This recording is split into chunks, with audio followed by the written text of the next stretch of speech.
¿Tira para allá? Sí, bueno, puedo poner aquí. ¿Estamos? Perfecto. Bueno, muchísimas gracias a todos por venir. Esta es nuestra edición número 30 de Betavirs Granada. Ha costado. Genial. Bueno, para los que no conozcan Betavirs, es un evento que hacemos cada mes, cada 2 meses, donde nos juntamos gente de productos, desarrolladores, gente de startups. Y bueno, es un poco un rollo informal. Como podéis ver, allí hay cervezas, refrescos, espero que todos tengáis. Y si no, podéis cogerlos ahora. Y bueno, alrededor de la cerveza lo que hacemos es pues discutir temas de actualidad, un poquito más alejados del ámbito académico y más en el ámbito profesional. Bueno, hoy tenemos 2 ponentes bastante top que vienen de fuera. Quisiera dar las gracias a Olmo, que es un poco el embajador de Betavirs. Aquí está. Un aplauso a Olmo.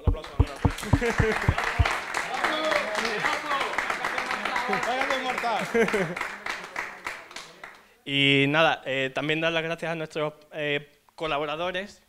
Eso es. Queremos dar las gracias empezando a Errante, porque también está haciendo esta magnífica retransmisión a 3 cámaras con realización en tiempo real, casi nada, para que disfrutáis de este espectáculo, porque es un espectáculo didáctico en streaming y a posteriori, y también a nuestros diferentes colaboradores, ¿no? Entre los que se encuentra Digital Ilusión, un poquito de spam, ¿vale? Esa es mi empresa. soy el CEO y el que barre también, ¿vale? Civica Software, que son unos máquinas haciendo bien intelligent, ¿vale? Que están por aquí unos cuantos también de la empresa. Y luego On Granada, ¿no? Que es digamos, un clúster tecnológico que abarca más de 600 empresas de toda Andalucía y también es un referente, ¿no? Y por supuesto, eso, bueno, Errante también, no solo por la grabación, sino también por el espacio, que siempre nos ceden y llevamos trabajando con ellos, pues yo creo que hace ya unos cuantos añitos, ¿no? Van ya 3 o 4. Y nada, poco más. Ahí tenéis una dirección también, ¿vale? Donde nos podéis encontrar tanto en Twitter como en Facebook. Tenemos un grupo ahí bastante guay donde comentamos muchas cosas interesantes. Y también el Bitly ese es para una lista de correo por si os queréis que os llegue pues, los diferentes eventos que vayamos haciendo. Y ya poco más, ¿no? Sí, por último, siempre estamos buscando ponentes. Si os animáis, es un muy buen espacio tanto para empezar como para dar una charla un poquito más avanzada. Y nada, si os animáis, pues estamos por aquí. Simplemente nos contactáis y lo vemos para el año que viene. Y nada, muchísimas gracias y os dejamos con ellos. Empieza Saúl, ¿no? Sí, exacto. Venga. No, yo ya tengo opinión yo. Bueno, buenas tardes. Lo primero, gracias a todos por venir. Gracias a la gente de Betavirs Granada por invitarme a poder hablaros de mis historias y tal. Y para los que no me conozcáis, me llamo Saúl Díaz, soy desarrollador Android, trabajo en Chiquísimo, una empresa de moda para chicas, así que si durante lo que os voy a contar me refiero a usuarias es porque el 99% de las personas que usan mi aplicación son mujeres. Un poco así corto, pues llevo 10 años haciendo Android, unos 15 de desarrollador en otras historias. Y repito mucho historias porque hoy esto no es una charla normal. Hoy os voy a contar una historia. Y aunque es una historia que le he disfrazado así un poco de rollo noir, ¿sabéis? Tiene un poquito de cine negro. Esta historia es una historia de terror. Es una historia de terror por 2 motivos. Uno, porque no hay nada que más miedo le dé al ser humano que enfrentarse a lo desconocido. Y 2, porque independientemente del background que tengáis, tarde o temprano os puede pasar algo como lo que os voy a contar.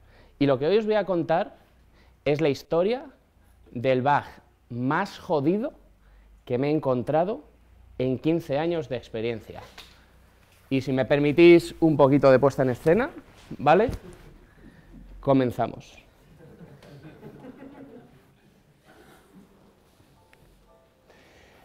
Era una tarde de junio y lo cierto es que estaba en mi despacho y se prometía muy buena la tarde. Había hecho una release, la acababa de sacar, estaba, bueno, pues monitorizando que no hubiera crashes, que todo fuera bien, etc. Y estaba bastante contento porque era una de las que estaba bastante orgullosa. Habíamos hecho unas features interesantes. Había arreglado algunos bugs que llevaba mucho tiempo queriendo arreglar. Y bueno, lo único que quedaba era ponerme una buena copa de bourbon y disfrutar de lo que me quedaba del día. Pero entonces llegó ella. Lo cierto es que no recuerdo el color de su pelo ni el de sus ojos. Ni siquiera cómo iba vestida, pero se me clavó en la cabeza el tono suplicante y las palabras que me dijo. Me dijo, por favor, ayúdame. La aplicación no me va, es como si no tuviera internet, pero sí que tengo internet. Honestamente, la ignoré. Quizá había sido algo temporal, quizá solo era alguien llamando la atención, quién sabe. Así que, bueno, lo dejé pasar. Qué equivocado estaba. Resulta que, antes de que me pudiera dar cuenta, la mesa de mi despacho se estaba llenando de reportes exactamente iguales. Y, bueno, me tiré corriendo a por los dispositivos, a por los emuladores que uso para hacer pruebas. ¿Qué se me podía haber pasado? ¿Qué podía haber llegado a producción que tuviera este comportamiento y pasara por alto? Pero no encontré nada. Pero aún así, los dossiers se seguían llegando y llegando y llegando. Y una cosa estaba clara. Si yo no hacía nada, esta maldita ciudad iba a saltar por los aires antes de que nadie se diera cuenta. Lo cierto es que para que un bug llegue a producción en chiquísimo, hace falta superar 3 barreras de defensa. Una suite de test de componentes esenciales, en torno llega al 45%, y que cumple más que de sobra. Por supuesto, esa es la primera línea. La segunda es tener un poquito de QA y comer un poquito de dog food. Esto es importante porque, como ya he dicho, al iterar muy rápido, tenemos que ir sacando alfas internas, betas internas, que el equipo es chiquísimo, incluso yo mismo acabamos de probar. Yo siempre recomiendo los peores teléfonos que me puedo echar a la cara para que cuando me lleguen los reportes me lleguen lo mejor de lo mejor. Y por último, para nosotros revisar es un asset importante, es una cosa que hacemos bien. Uno de nuestros lemas es "We don't have ships, we have an armada". No nos da miedo salir, de hecho tenemos un ciclo de release en torno a una semana o semana y media, y casi siempre pues procuramos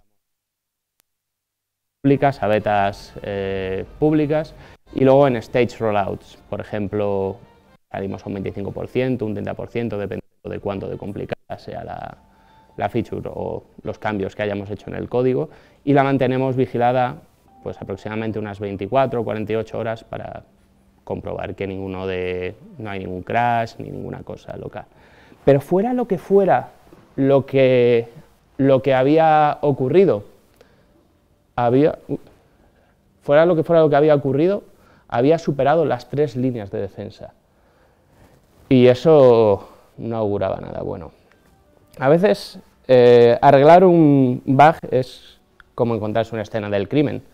Tienes un cadáver en el suelo, si tienes suerte aún tendrás una arma homicida y tienes que encontrar quién es el culpable y cuál ha sido el móvil. Y esto parecía que no iba a ser nada fácil porque estábamos delante de un auténtico Heisenberg. Heisenberg es un maestro del disfraz, un artista de la estafa. Crees que lo tienes bajo las cuerdas, crees que lo tienes contra las cuerdas y de repente ¡pam!, se esfuma de entre tus dedos y tienes que volver a buscarle. Pero todo buen desarrollador lo primero que necesita para resolver un caso es tener buenos informantes. Yo tengo 3. El primero, por supuesto, es el señor Fabric, el tipo que sabe dónde están los mejores crashes en la ciudad.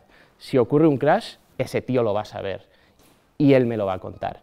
Pero esto tenía más pinta de que no era un crash, era algo que se estaba comportando más, digamos, travieso. Para eso siempre paso al señor Gmail. El señor Gmail es un mensajero de puta madre. Ninguno de vosotros debería daros miedo el meteros en el barro y preguntar directamente a las usuarias. Por un motivo muy sencillo, vosotros sabéis cómo está hecho el código, la gente de User Support no. Vosotros sabéis dónde están los puntos fuertes, dónde están los puntos débiles, y muchas veces podéis pedir algún vídeo, algún pantallazo, o incluso al hablar con alguna usuaria, es probable que encontréis una pista que sea la clave para resolver el caso. Y eso jamás tenéis que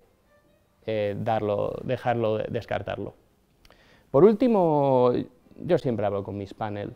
Miss Panel es una señora muy cotilla que sabe dónde está todo en todo momento, sabe cómo se comporta la gente, sabe dónde está la gente, sabe qué teléfonos tiene la gente, sabe un montón de cosas. Y lo bueno que tiene es que lo tiene todo muy ordenado y a escala. Con una herramienta de analítica se pueden adivinar patrones.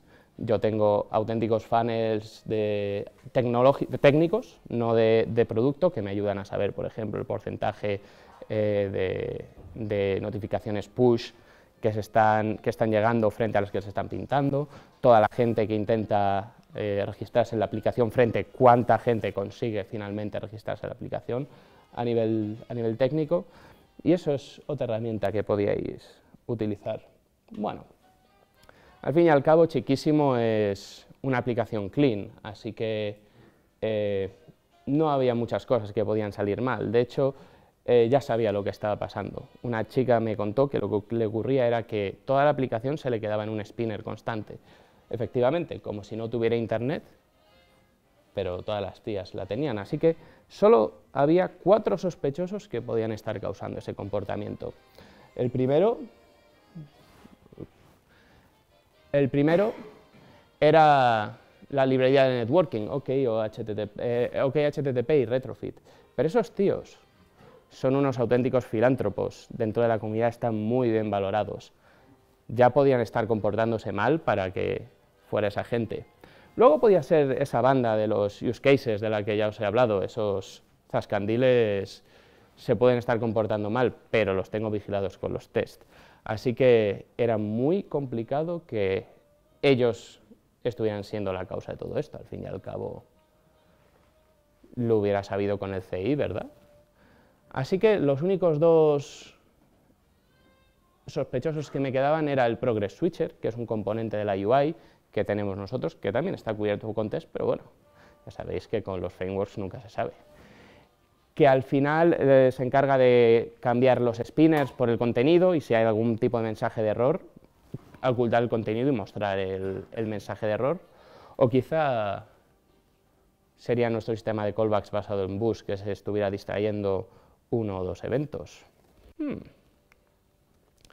Pero había descubierto algo más gracias a hablar con las usuarias. Las principales zonas de afectación, PaperTrail es una herramienta que te permite mandar tus logs a un sistema centralizado. De hecho, ya lo estaba usando backend.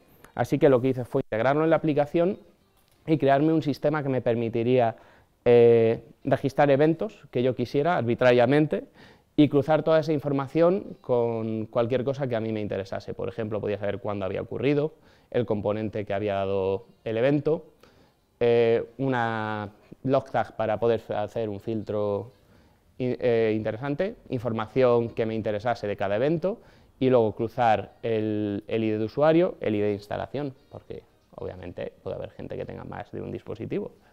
Y por último, qué tipo de dispositivo lo había causado, qué versión de la API y en qué versión de la aplicación. Y con esto estaba seguro de que no podía fallar. Si alguno de los 2 sospechosos que tenía estaban causando, lo sabría. Y efectivamente, a las pocas horas tenía la información. Resulta que había un pequeño bug de backend que se había pasado un poco por alto. Y consistía en que las chicas cuando se registran, se supone que les tiene que llegar un feed, nada más empezar, un feed concreto. Pero claro, si el backend estaba un poco alto de carga, pues era posible que cuando la chica pedía backend ese feed, el feed no estuviese. Entonces llegarían una lista de 0 elementos, y eso no entraba dentro de los requisitos funcionales, entonces ese código no estaba hecho. Si no te llegaban elementos, pues no se mostraba el contenido. Culpa de backend, culpa mía, culpa del tío de producto. Pero ya lo teníamos, caso cerrado. No era eso, los reportes siguieron llegando. Heisenberg se había escapado delante de mis narices. Estaba claro que un tipo como Heisenberg no se iba a dejar cazar tan fácilmente, así que mi siguiente idea fue, obviamente me tengo que hacer pasar por uno de ellos. Opté por 2 ideas. La primera fue intentar encontrar un dispositivo en el que Heisenberg atacase. Empecé a recabar un montón de dispositivos físicos, de emuladores, etcétera, a través de familiares, a través de amigos, a través de compañeros de otras empresas. Solo dispositivos físicos que tenía en casa tenía casi 20, tablets, Samsungs, Huawei's, Xiaomi's, de todo tipo. Pero esa búsqueda no llegó a ningún lado. Entonces pensé, con la información que había obtenido de Gmail, que quizá no tenía tanto que ver con el dispositivo en sí, pero quizá tenía que ver con el sitio en el que estaba el dispositivo. Así que cogí Genymotion y me bajé a los peores proxies de Sudamérica que me pude echar a la cara. Y de repente, ¡pam! Ahí estaba. Había dado con Heisenberg. Y cuando fui a mirar cuál era la configuración de network, me encontré con esto. Un consejo gratis. Si tenéis gato, no trabajéis en remoto. Porque me había comido un typo como un piano, y lo que había ocurrido es que había sustituido por error un timeout de 60 segundos por un timeout infinito, con lo cual, si la aplicación estaba en un sitio con la conexión un poco, pues parecía que el spinner se iba a quedar para siempre. Y eso significaba una cosa, que Heisenberg siempre había sido yo. Con las pruebas en la mano, lo único que podía era aceptar mi destino y acabar en la cárcel. Al fin y al cabo, quien la hace la paga, ¿no? Aunque me fui con la sensación de que quizá alguien me había tendido una trampa. Aproveché mi estancia en prisión para mejorar mi suite de test. Estaba claro que se me habían colado cosas por los agujeros, así que en lugar de tener test unitarios como tenía hasta entonces, moqueando la API, lo que hice fue aplicar Mock Web Server. Mock Web Server lo que te hace es que en tiempo de test te levanta un servidor web fake, pero sobre el que tú le puedes programar las respuestas y le puedes programar temas de configuración. Entonces ya no únicamente podía comprobar los casos de uso, sino que también podía tener una batería de test que me comprobasen qué pasaba con la app cuando no tenía conexión, o cuando me daba un timeout, o cuando el handshake de SSL se iba al carajo por algún motivo. Así que gracias a eso aprendí un montón de cómo se comportaba la aplicación en condiciones reales, o al menos cómo se iba a comportar en el mundo real. Pero los reportes seguían llegando. Así que estaba claro que, aunque yo quizá hubiera tenido algo que ver, Heisenberg no era ni de lejos ese problema. Así que, aplicando la navaja de Occam, una vez que has descartado a los sospechosos posibles, los improbables, por imposible que aparezca, tienen que ser uno de estos. Y los únicos 3 que quedaban, bajando más en el stack tecnológico, eran 3. Solo podía ser, nuevamente, OKHTTP o Retrofit, que hubiera encontrado algún bug mágico que nadie había encontrado jamás, pero que estaría allí, o que fuera un problema de infraestructura, o que fuera un problema de backend, pero obviamente los 3 tenían unas coartadas de puta madre, porque al fin y al cabo sería tan raro que yo hubiera encontrado un bug de la librería de networking que usa todo el mundo. La infraestructura, ¿qué tipo de problema podía tener? cuando había un montón de gente a la que sí le funcionaba. Y por último, backend no estaba reportando errores. Estaba llegando a un callejón sin salida, pero aún así no podía rendirme. Estaba muy frustrado porque ya habían pasado 2 semanas desde que empezó el bug y lo único que había hecho es pruebas y pruebas y pruebas y dar soluciones infructuosas que no habían llegado a ningún lado. Y no podía parar de pensar que muchas veces el problema es que no soy capaz de replicar el error en mis dispositivos, porque muchas veces cuando te pasa un bug, lo conectas, pinchas el teléfono a tu ordenador y pues es esto o es esto otro. Pero claro, si yo pudiera pinchar el teléfono de una de estas chicas a mi ordenador y saber lo que estaba pasando, estaba seguro de que arreglaría el error en un suspiro. Pero no era viable que yo cogiera un avión, me fuera a Sao Paulo, que es donde estaban las tías teniendo los problemas, pinchara y convenciera a una chica para que me dejase pinchar su teléfono. Pero mirad por dónde mis plegarias fueron escuchadas. Visor.io es una herramienta que ha sido creada por Kushik Dutta, que es el creador de Clockwork Mod, para los que no estéis muy puestos en Android. Es el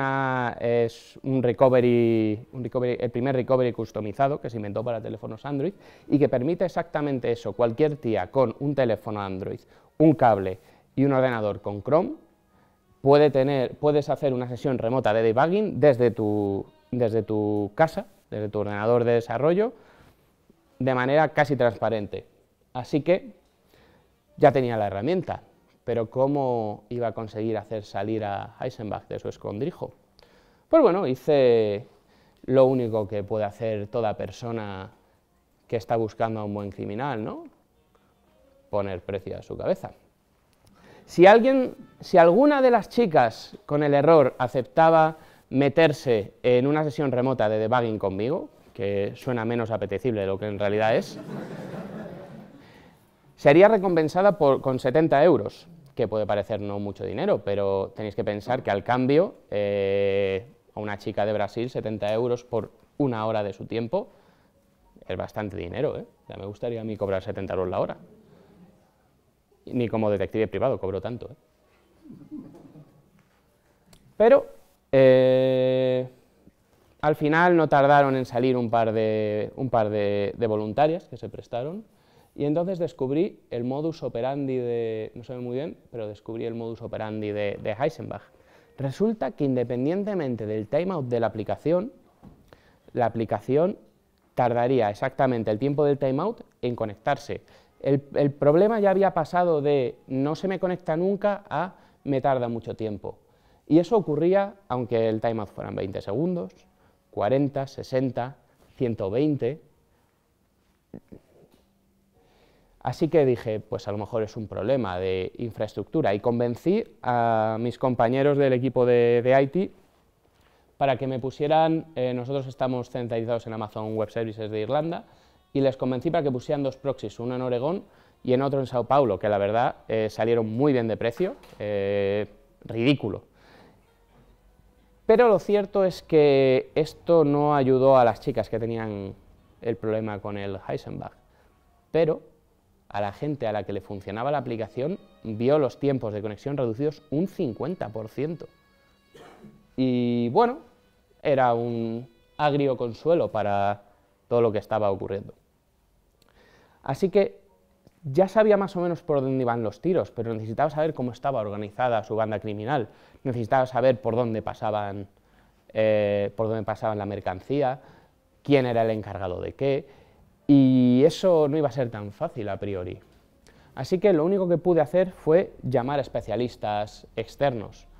Contacté con el doctor Esteto, que es de la Universidad de Facebook, un tipo que me prometió que podría ver todo mi stack de conexión conectando mi teléfono a un ordenador como si fuera bueno, de hecho lo hace a través de la API de Chrome, te lo muestra en las mismas herramientas de desarrollo que cuando abres la web para hacer debug de frontend.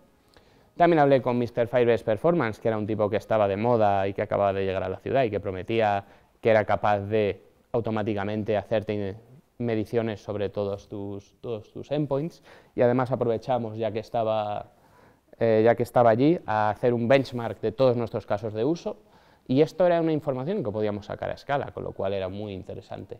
Y por último, se nos ocurrió una manera bastante cruda. Básicamente, yo guardaba la información del UTC de cuando yo hacía una petición a backend, y cuando llegaba a backend me respondía con el UTC de cuánto había tardado. Luego yo cuando recibía la respuesta, echaba el cálculo y lo logaba a Papertrail. Y sacamos una información muy interesante, cruncheando todos estos datos con unas herramientas que encontramos de la gente de Bitly, ¿vale? Y descubrimos que aproximadamente un 6% de nuestra base de usuarios estaba afectada por Heisenberg, porque llegaba un momento en que ya habían pasado 3 semanas de trabajo y ya nos estábamos planteando que a lo mejor no consistía en arreglar o no el problema, sino que a lo mejor lo interesante es un número lo bastante significativo como para seguir echándole tiempo a esto, pero decimos que un 6%, aproximadamente era un porcentaje significativo. Estos valores los correlamos con Firebase Performance, con lo cual realmente estaba sucediendo. El doctor Esteto, por otro lado, fue un auténtico fail, porque realmente nosotros ya estábamos sacando esta información a escala con Firebase Performance y Papertrail, y esto básicamente solo lo puedes hacer sobre un dispositivo que tengas conectado a tu ordenador, con lo cual no aportaba nada. Estuvimos mirando más alternativas, porque teníamos que llegar al fondo de todo esto, y yendo y mirando, descubrimos que resulta que el chivato que nos interesaba conocer había estado siempre en nómina. Resulta que OKHTTP estaba ocultando una API de introspección de red, ¿vale?, que no era pública en el momento en el que estuvimos arreglando esto. Ahora sí, ahora ya es pública, la podéis usar todos, pero en su momento no. Entonces lo que tuve que hacer fue un fork de la librería de networking, desbloquear la API y rellenar los huecos para poder recibir la información que me interesaba, y de esta manera podría saber cuánto tiempo tarda en resolver las DNS, cuánto tiempo tarda en hacer el handshake de SSL, cuánto tiempo tarda en conectarse, cuánto tiempo tarda en devolver la información, y de esta manera podría mejorar incluso el login que ya tenía. Ahora podría ser capaz de saber a qué endpoint se estaba conectando, a qué servidor de los 3 que teníamos se estaba conectando, y como ya os he dicho, el tiempo que tarda en resolver las DNS, en realizar el handshake y en conectarse. Y toda esta información ya añadida a la que ya teníamos. Es decir, ahora yo podía saber cuál era la performance de una única llamada endpoint de cualquier dispositivo que estuviera en nuestra plataforma. De hecho, éramos capaces de sacar más información que la gente del propio backend. Y cuando casi teníamos a punto de conseguir todos los datos que queríamos, resulta que ocurrió una cosa sorprendente. Josué, nuestro diseñador, había estado un mes de remoto nomádico en Budapest y justo acababa de volver a su casa. Y cuando se bajó la última alfa que tenía, lo primero que me dijo fue: Saúl, esta aplicación va lentísima. Miré los datos que podía recabar ahora con la API de introspección y vaya, resulta que a Josu le estaba afectando Heisenberg. Así que no quedaba nada más. Quedé con él un lunes, fui a su casa con todas las herramientas que había recopilado en este último mes y me preparé a un enfrentamiento cara a cara con Heisenberg. Cuando llegué, resulta que los dispositivos que yo tenía en mi casa, que funcionaban perfectamente, en su wifi no funcionaban, pero sin embargo el emulador estaba yendo perfectamente. ¿qué ocurría? Si luego conectábamos todo por 3G, todos los dispositivos, los suyos, los míos, los emuladores, todo parecía ir estupendo. Así que por curiosidad le pregunté, Josu, ¿tú qué equipo de conexión tienes? Y curiosamente, ambos estábamos en Orange Fibra, ambos teníamos el mismo router. Aquí podéis ver, esto es el equipo de mi casa, este es el equipo de su casa, ¿vale? Teníamos el mismo router, la misma ONT. Los que no sepan lo que es una ONT, es un pequeño cacharrito que transforma las señales ópticas de la fibra en señales de Ethernet. Ahora probablemente muchos lo tendréis todo integrado en el mismo router, pero bueno, en este momento nosotros lo teníamos así. Mismo router, misma ONT, misma compañía, mismo formato, no es que él tuviera DSL y yo tuviera fibra. La única diferencia que tenía su red conmigo es que está a 30 kilómetros de distancia, ni más, ni más menos.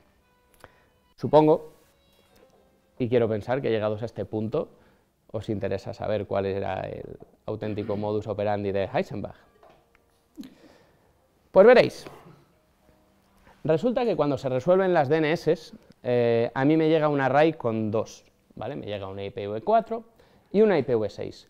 Si la IPv4 está en primer lugar, pues tranquilamente conecto con el servidor y todo funciona de verdad, de deporte. Pero si la IPv6 llega en primer lugar, resulta que el servidor congela la conexión hasta que el dispositivo corta con un timeout, descarta esa IP, pasa a la siguiente, porque esto está preparado, por ejemplo, para que si tenéis varios frontends o varios balanceadores de carga, podáis elegir entre diferentes puntos de entrada.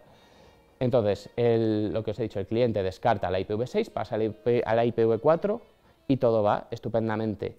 Pero claro, si te llega la IPv6 primero, tienes que esperar el timeout que tengas, sean 20, 40, 60, o si alguien ha cometido un error y el tiempo es infinito, el tiempo es infinito. Al final resulta que Heisenbach era un problema en la configuración del balanceador de carga de los frontales, así que informé al equipo de infraestructura de lo que había. Y yo por mi parte, con muchas ganas de librarme de esto, lo que hice fue sacar un fix para el cliente. Básicamente lo que estáis viendo, tampoco os voy a aburrir demasiado más. Esto es un DNS Resolver, que lo único que hace es, cuando te llegan ambas IPs, lo que hago es que reordeno y priorizo siempre la IPv4 por si las moscas, ¿vale? Y realiseé, y por fin Heisenbach estaba donde tenía que estar, en el olvido. Pero no todo había sido cojonudo.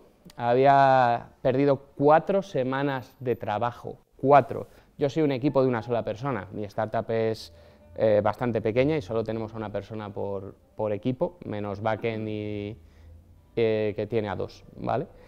Eso significa que si yo estoy 4 semanas trabajando en arreglar un bug, son 4 semanas que no estoy haciendo features, son 4 semanas que no estoy arreglando otros bugs, y eso, amigos, es mucho tiempo y mucha pasta. Habíamos perdido 15.600 usuarias netas. Eso significa que, contando las nuevas instalaciones desde que empezó hasta que lo conseguí resolver, no solo no habíamos ganado usuarias, sino que habíamos perdido ese número. Y eso son muchas usuarias. Y por último, habíamos perdido 3 centésimas de rating, que puede parecer que no es mucho, pero la gente que tenga aplicaciones en la Store sabe que son muy fáciles de perder y muy difíciles de ganar. Cuando yo escribí esto habían pasado 6 meses y todavía prácticamente nos quedaba una centésima por recuperar. No todo era malo. Habíamos mejorado nuestra suite de test, habíamos conseguido que fuera más robusta, que pudiéramos ser capaces de probar más cosas. Habíamos aprendido sobre muchas herramientas que podemos utilizar para detectar y destruir bugs. Incluso habíamos aprendido ciertos comportamientos que podemos utilizar para que nos ayuden a resolverlo.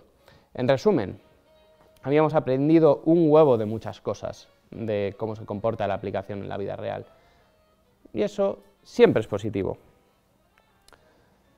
La moraleja de esta historia, supongo, es la que os he contado. Encontrar un bug es como encontrarse una escena del crimen.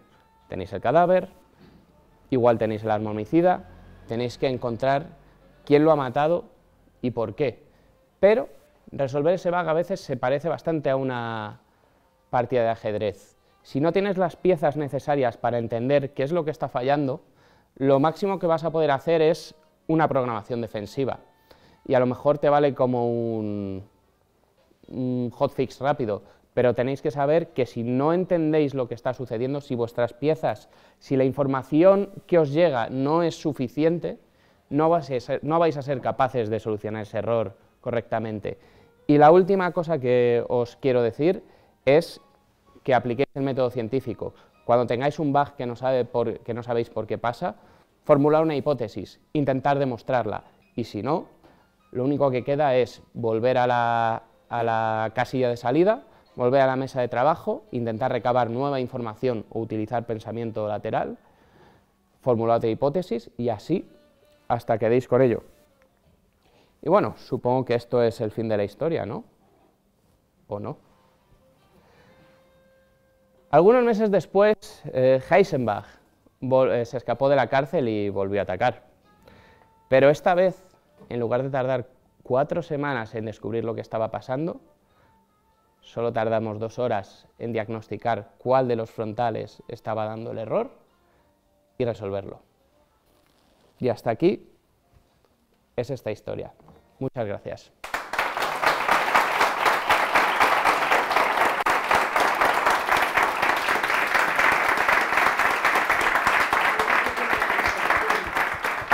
Si alguien tiene alguna pregunta. ¿Una pregunta?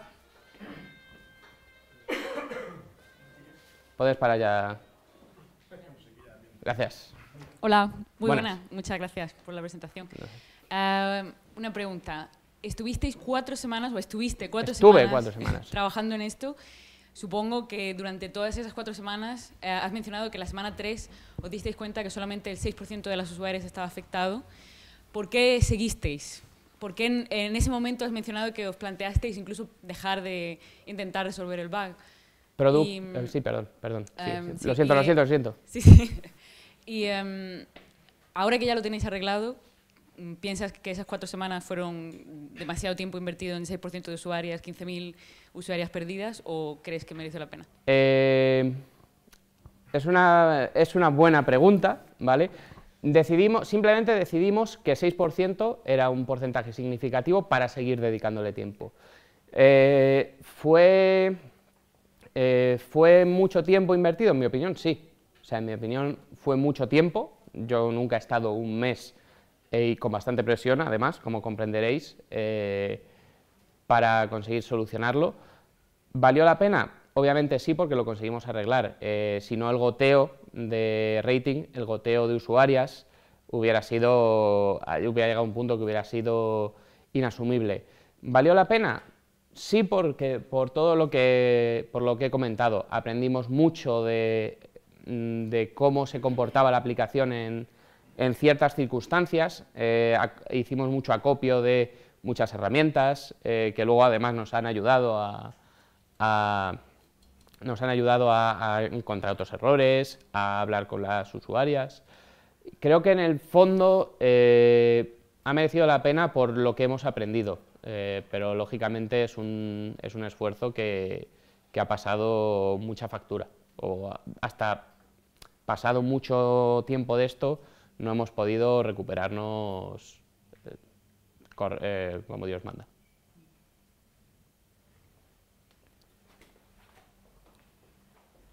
Pues yo te quería preguntar que en primer momento viste el fallo del timeout y lo arreglaste. Y luego más tarde te diste cuenta de que primero preguntabas a la IP6 y esperaba un timeout ¿cómo es que al arreglar el timeout no desapareció el bug? Yo lo que pasé fue de un spinner infinito a tías que se estaban quejando que la aplicación era muy lenta, ¿vale? Porque al arreglar el timeout lo que hicimos fue que no, o sea, cuando arreglamos el timeout lo que conseguimos fue que pasara el siguiente paso de saltar de la IPv6 a la IPv4, pero claro, las tías habían pasado de quejarse de que la aplicación, bueno, pues sí, las tías se seguían quejando esencialmente de lo mismo.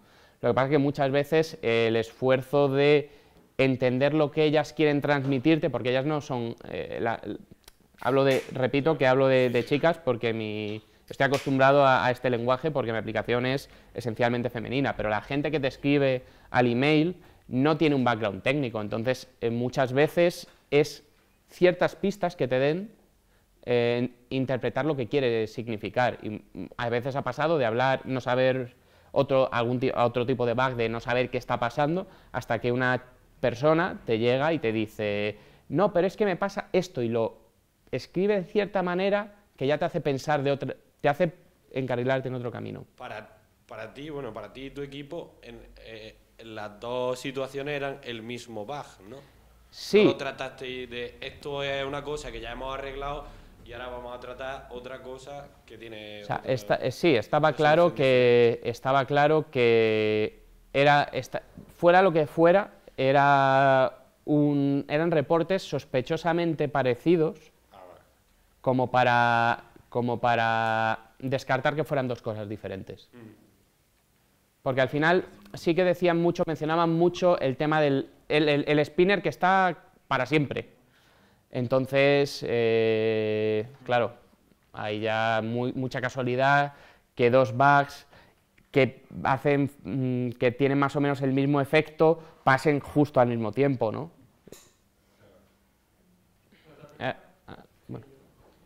Bueno, primero darte la enhorabuena por la charla porque ha sido buenísima.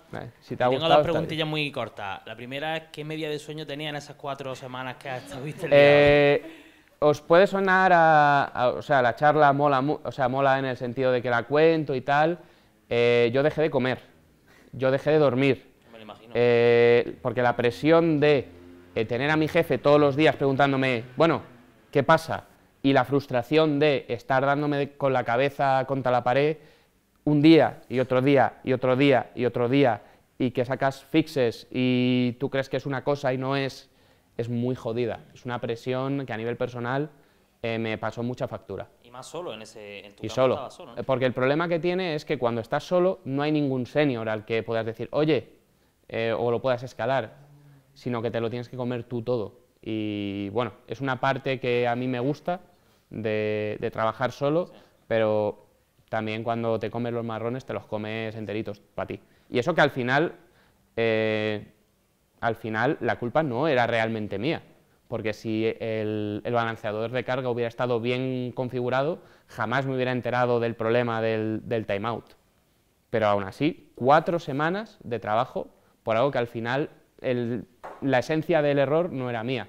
Pero hay veces que tienes que liderar este tipo de cosas, porque si todo el mundo se lava las manos, si backend o IT dicen esto no es culpa mía, y yo llego y digo esto no es culpa mía, nadie arregla el bug, y eso sigue así hasta que tal. Entonces hay veces que tienes que plantarte y decir, bueno, pues yo me voy a encargar de esto, y muchas veces el cliente tiene cierta perspectiva que backend o infraestructura no puede tener.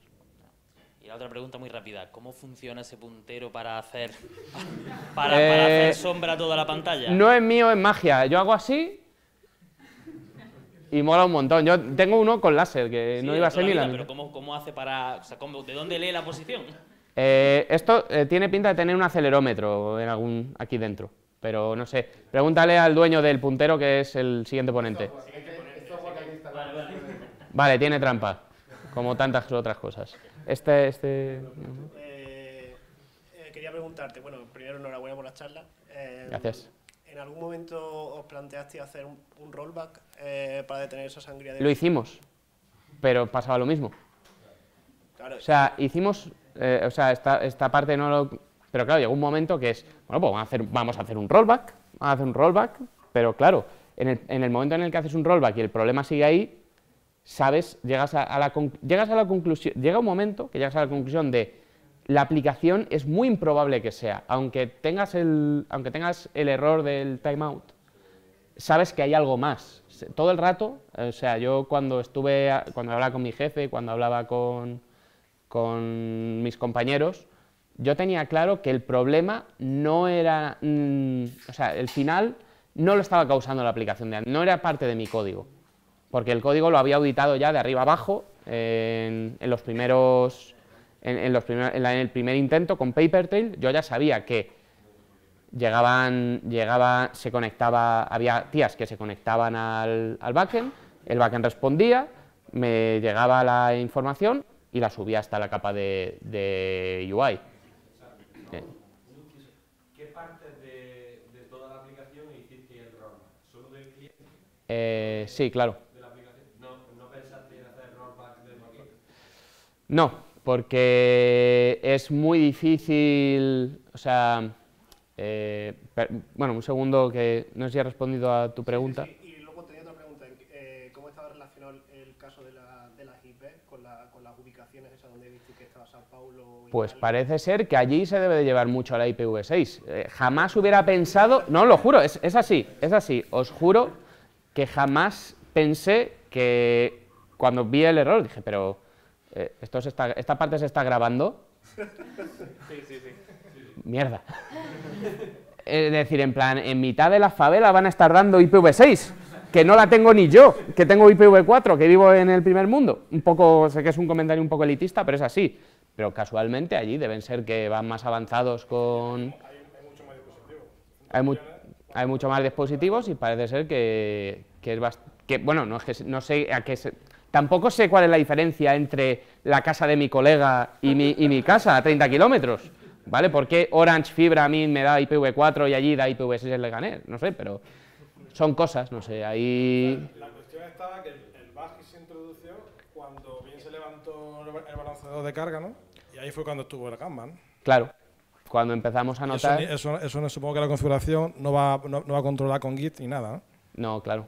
Entonces también es muy complicado porque sí que es cierto que ahí hay un tema un poco personal, que hay una parte que es reticente, ¿vale? Y como esto en iOS no pasaba porque la resolución de su resolver debe ser diferente, o a lo mejor directamente lo resuelve como la mía, ¿vale? O sea, como la mía digo, como el fix, es decir, que siempre viene la IPv4 primero. Parece como que todo está centrado en Android, entonces yo lo que necesito son pruebas fehacientes de que Android no es.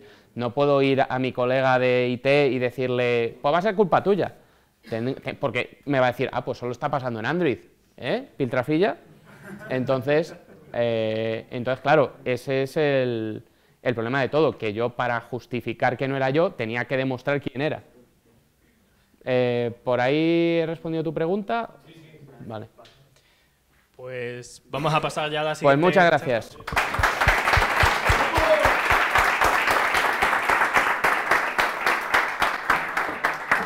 De hecho, allí hay cerveza y algunos refrescos, creo que quedan. Qué susto. De repostar un poco. Debajo del... Os recomiendo que os levantéis, mováis un poquito las piernas y demás, porque estoy argentino, quedan 2 horas y media más, seguro.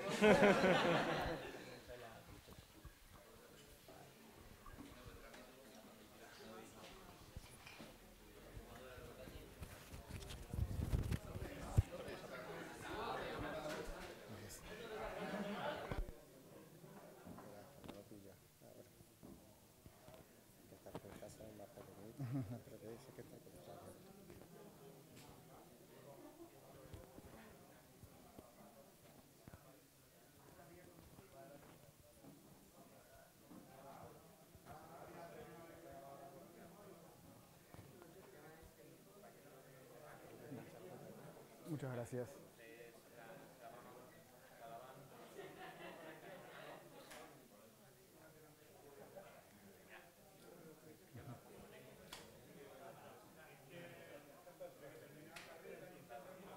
Muchas gracias.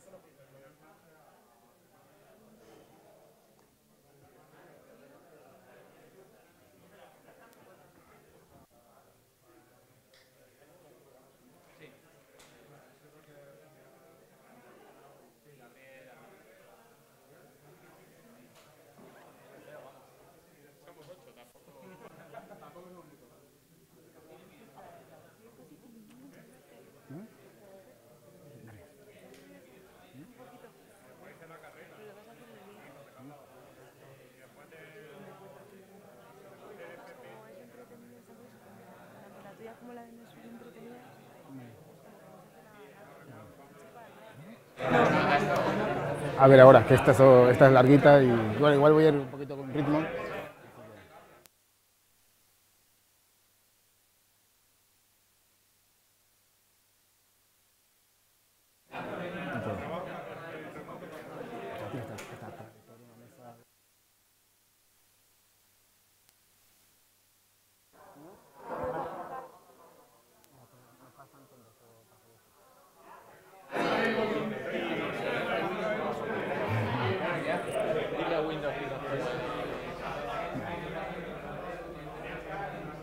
Te ha gustado, ¿eh? Te ha gustado. Muy chula.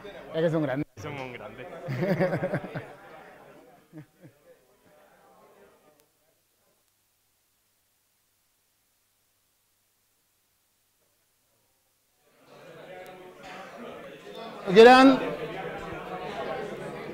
Cuando quieran vamos volviendo.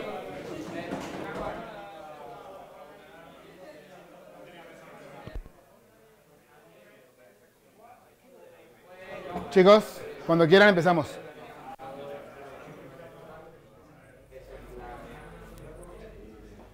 Después tendremos un espacio de networking y podemos hablar un poquito más con los ponentes.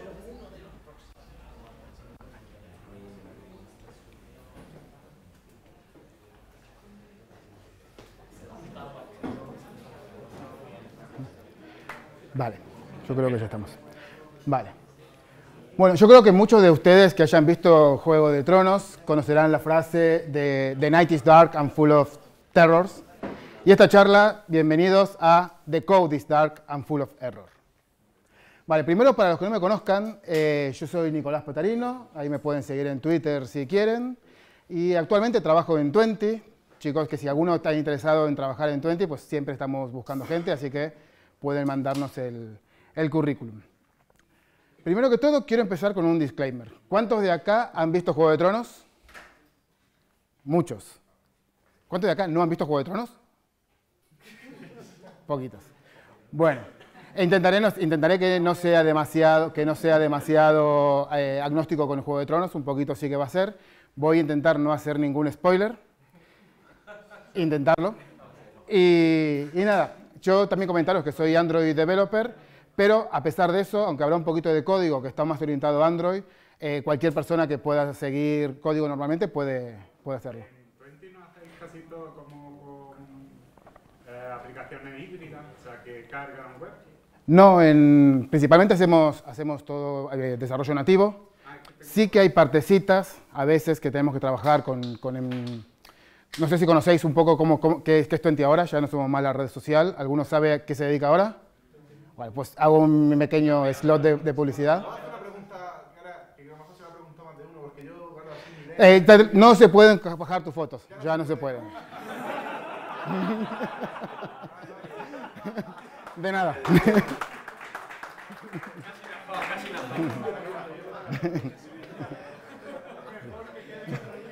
No, bueno, al final Twenty pues, estaba en la cúspide de como red social, 8 millones de usuarios, estaba súper bien.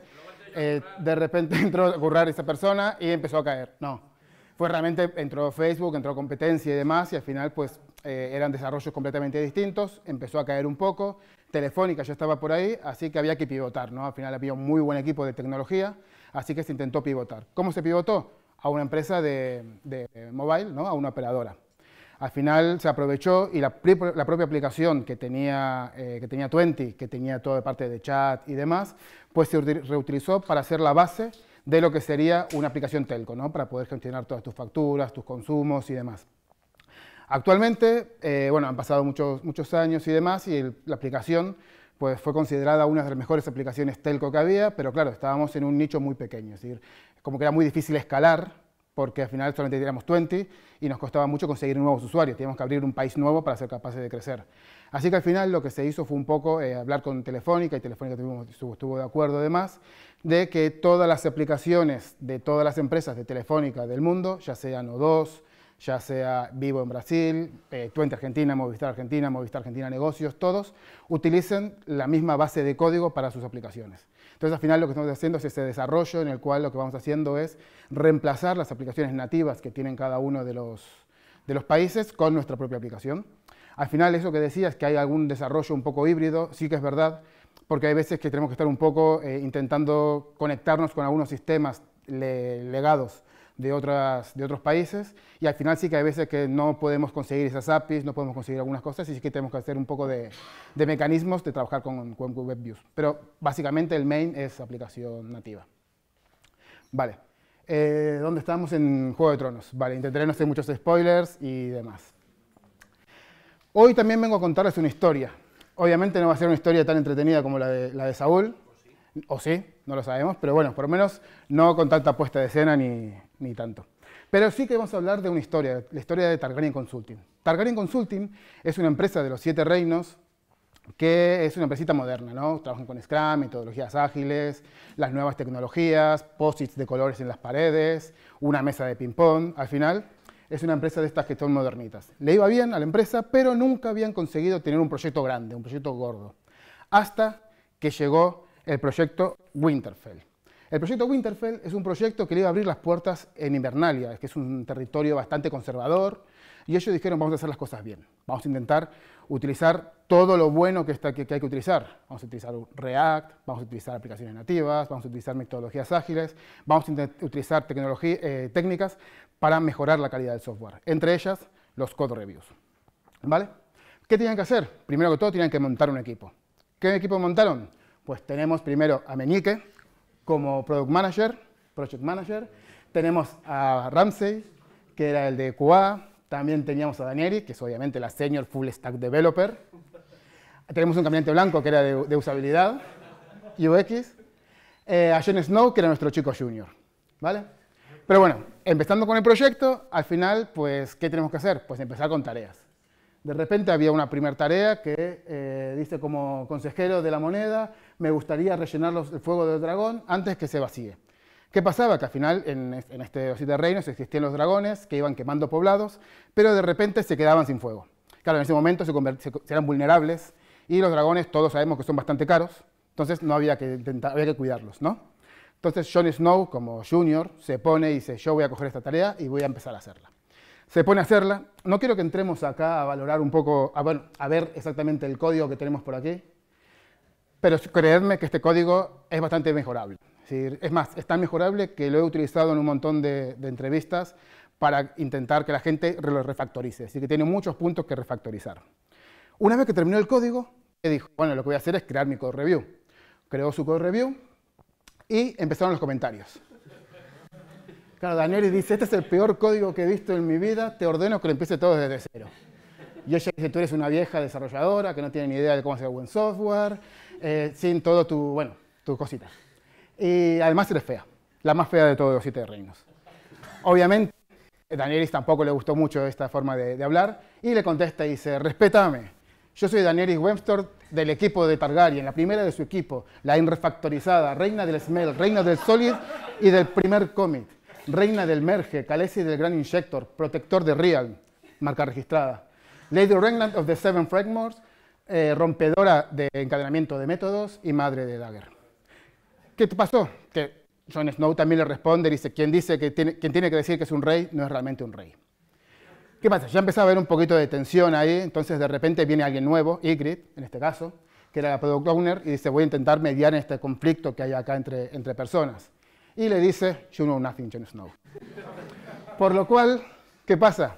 Pues obviamente ya debacle total, ya todo el equipo está bastante roto, hay bastantes problemas, pero Meñique, como es un buen manager, ¿qué dice? Lo que vamos a hacer es, vamos a traer aquí a nuestra empresa alguien que nos ayude a trabajar con esto. Al final tenemos un buen equipo, nos gusta, queremos hacer las cosas bien, pero tal vez necesitamos a alguien que nos explique un poco qué es esto de los code reviews.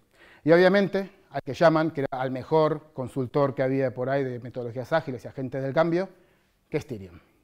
¿Vale? Entonces viene aquí y dice, vamos a intentar hacer todo desde el principio. Vamos a ver desde el principio qué es lo que está pasando. Primero que todo, ¿qué es un code review? ¿Cuánta gente de aquí sabe lo que es un code review? ¿Vale? Los que no lo sepan no pasa nada, porque en principio la idea es, esta charla es que sepamos qué es un code review. Vale. Simplemente es la examinación sistemática del software. Básicamente es que yo hago un código y lo expongo para que otra persona o un ente se encargue de analizarlo y proponer mejoras, ¿no? Es una forma de mejorar la calidad del software. Pero para entenderlo mejor, vamos a empezar a ver con los tipos de code reviews que hay. Primero que todo, tenemos el code review formal, que es un code review que ya no se usa mucho, porque es un code review bastante burocrático, que realmente lo que se hacía era, se imprimía literalmente el código en papel, nos juntábamos en una reunión, nos juntábamos en una sala de reuniones y empezamos a debatir sobre ese código. Al final tenía una serie de fases, una serie de participantes, cada uno con su rol. Si a alguien le interesara por cualquier cosa, pues hay una forma de hacerlo que se llama el Fag and Inspection, que tiene una serie de procedimientos. Pero en este no me quiero centrar porque ya es tarde y vamos a intentar dar un poquito más de prisa a esto. Nos vamos a centrar mejor en los Light View Code Reviews, que son code reviews ligeros, ¿no? Que al final son un poco los que nosotros conocemos un poco más, ¿no? Son pair programming, que pair programming simplemente es que dos personas están desarrollando a la vez y van intercambiando un poco cada X tiempo van intercambiando los papeles y demás. Uno mira el código y ayuda y otra persona simplemente escribe, lo que se llama piloto y copiloto. Luego tenemos otro tipo de code review, que es over the shoulder, que es básicamente lo mismo, pero sin que haya ese cambio de piloto y copiloto, ¿no? Que al final simplemente alguien está desarrollando y otra persona al lado le ayuda un poco a decir, mira, yo creo que te falta esto, ¿qué tal si cambiamos esto de otra forma? Y demás. Luego tenemos el email pass around, que este es bastante rudimentario, pero existió mucho tiempo y sirvió, que era básicamente yo sipeaba todo el código en un email, te lo mandaba, me ponías comentarios, me lo devolvías, yo volvía a sipearlo y te lo daba. Al final es como lo típico que hacíamos siempre de la práctica final, práctica final, práctica final, práctica final de verdad y demás, pero llevado un poco a nivel de code reviews. Luego tenemos el Informal Walkthrough, que al final eso lo que hace es tú coges el código y a través del código vas navegando enseñándoselo a alguien. Alguien va a estar contigo mirándolo y al final tú le vas mostrando por todo el código con tu lógica y demás para que esa persona entienda lo que es el código. Code review grupal, que simplemente es en lugar de ser una sola persona, es un poco parecido al walkthrough, pero en vez de una sola persona, con un grupo de gente. Y el Tool Assisted, que el Tool Assisted pueden ser herramientas desde Pastebin, GIS de GitHub, o ya herramientas un poco más potentes. Yo me voy a centrar principalmente en el Tool Assisted, porque al final es donde estamos trabajando casi todos cuando hacemos code reviews, ¿no? Hay como dos formas de hacerlo. Uno se llama pre-commit y otros son post-commit. Los pre-commit, básicamente, lo que intenta hacer es, vale, yo desde el primer momento que empiezo a desarrollar, lo que hago es publicar mi código, lo voy publicando como si fuera una red social, ¿no? Como si yo estuviera constantemente disponible para cualquiera, y cualquiera puede ir, meterse en el código y empezar a mirar un poco cómo va haciendo el progreso. En contraposición, tenemos el post-commit, que el post-commit es lo contrario, ¿no? Que al final yo lo que hago es guardarme los commits hasta que yo creo que tiene una entidad suficiente como para poder publicarla, lo publico y la gente ya me empieza a hacer el code review. Vale, ¿cuáles son los goals que tiene hacer un code review? Pues tiene muchísimos goals, la verdad. Por ejemplo, incrementar la calidad del software. Yo creo que aquí tengo menos pulso. Sí. Es que va a ser complicado. Lo dejo así. Incrementar la calidad del software. Encontrar bugs antes de que se realice. ¿Por qué? Porque al final cuando alguien te está revisando el código, puede ser capaz de detectar cosas como, por ejemplo, que has puesto un mayor igual que tenía que ser solamente mayor, o un index que se te ha ido. Al final, cuando alguien te lo está revisando, puede encontrar esos bugs antes de que lleguen a producción. Y eso siempre es bueno. Te ayuda también a encontrar lo que es la big picture, ¿no? Porque muchas veces nosotros estamos en un equipo grande o no tan grande también, que alguien está desarrollando una parte del código que uno no tiene capacidad de saber cómo funciona. Pues con un code review al final vas viendo una big picture de cómo están hechas las cosas, qué componentes hay, qué componentes no hay, y al final eso nos puede ayudar ya no solamente en el día de hoy, sino mañana cuando necesitemos desarrollar algo parecido, sabemos que eso está ahí, sabemos si podemos utilizarlo, si no podemos utilizarlo y demás. Te ayuda a mejorar el diseño porque al final se generan debates, los debates son buenos, los debates molan porque al final decís, en lugar de utilizar aquí un patrón estrategia, ¿por qué no utilizamos un command y demás? Que al final son muy parecidos, pero bueno, vas jugando y vas generando debates y eso está bastante bien. Y te ayuda a que eso sea código mantenible. ¿Por qué? Porque una de las cosas más importantes que tenemos que tener en cuenta cuando desarrollamos es que el código sea mantenible. Yo puedo hacer un código muy bonito, muy funcional, que funcione perfecto, pero si después nadie que venga por detrás sea capaz de modificar ese código y adaptarlo a las nuevas circunstancias del producto, si eso no se puede hacer, todo lo que he hecho no tiene mucho sentido. ¿Cuáles son las ventajas que tiene, además de estos goals que queremos conseguir? Muchos. Comparte el conocimiento entre todas las personas del equipo, te ayuda a entender que la crítica puede ser constructiva, y eso es muy bueno. Crea las bases de un equipo, crea estilos de guía de código. Por ejemplo, yo me acuerdo, en equipos en los que hemos estado desarrollando, hemos estado haciendo code reviews, y al principio, cuando empezamos creando el equipo, cada uno tiene su forma de desarrollar. Llegó un momento en el cual nadie éramos capaces de saber de quién era cada código, porque ya esos pequeños matices que cada uno le pone, pues se fueron diluyendo y fuimos creando como la forma de trabajar del equipo. Al final, entre todos, hemos llegado a tener una serie de reglas, cosas tan simples como a nosotros nos gusta espacios o tabulaciones, o cosas como a mí me gustan los braces que vayan abajo o arriba. Al final, son pequeñas cosillas que hacen que todo el código se homogeneice y eso es magia. Te ayuda a abrir la mente, porque al final que estar abierto a que la gente te proponga cambios y demás, eso te hace que te empieces a plantear algunas cosas que en tu solución no siempre va a ser la mejor. Te ayuda al mentoring y te ayuda a darte cuenta que también podemos aprender de nuestros compañeros. Pero para continuar con esto, simplemente aquí os puedo dejar una referencia, que nosotros, una herramienta que a mí me gusta mucho, es AppSource. AppSource es de IntelliJ y es para hacer esto, para hacer code reviews. Hay muchas herramientas, hay algunas que son un poco más orientadas a ramas, otras que son más orientadas a commits.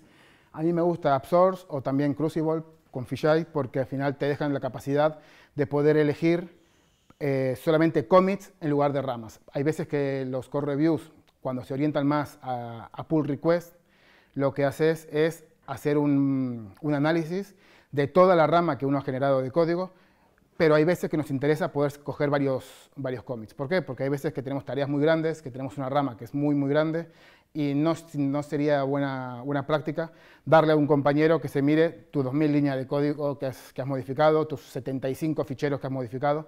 Tal vez lo mejor es que lo puedas ser capaz de decir, vale, estos 25, que es lo que se encargan de hacer, yo qué sé, esta parte del software, de conectarse con la base de datos, pues lo creo en un code review. Otra parte en otro code review. Al final te da esa capacidad.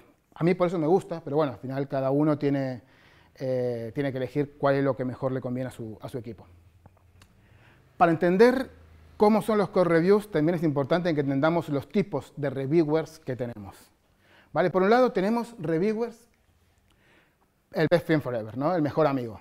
Este mejor amigo, ¿qué es lo que pasa? Pues este es el que no escribe comentarios para no ofenderte, el que no mira el código en demasiada profundidad y el que si te ve que estás un poco agobiado con tu ticket, pues te le da approve simplemente para que pueda seguir tu flujo.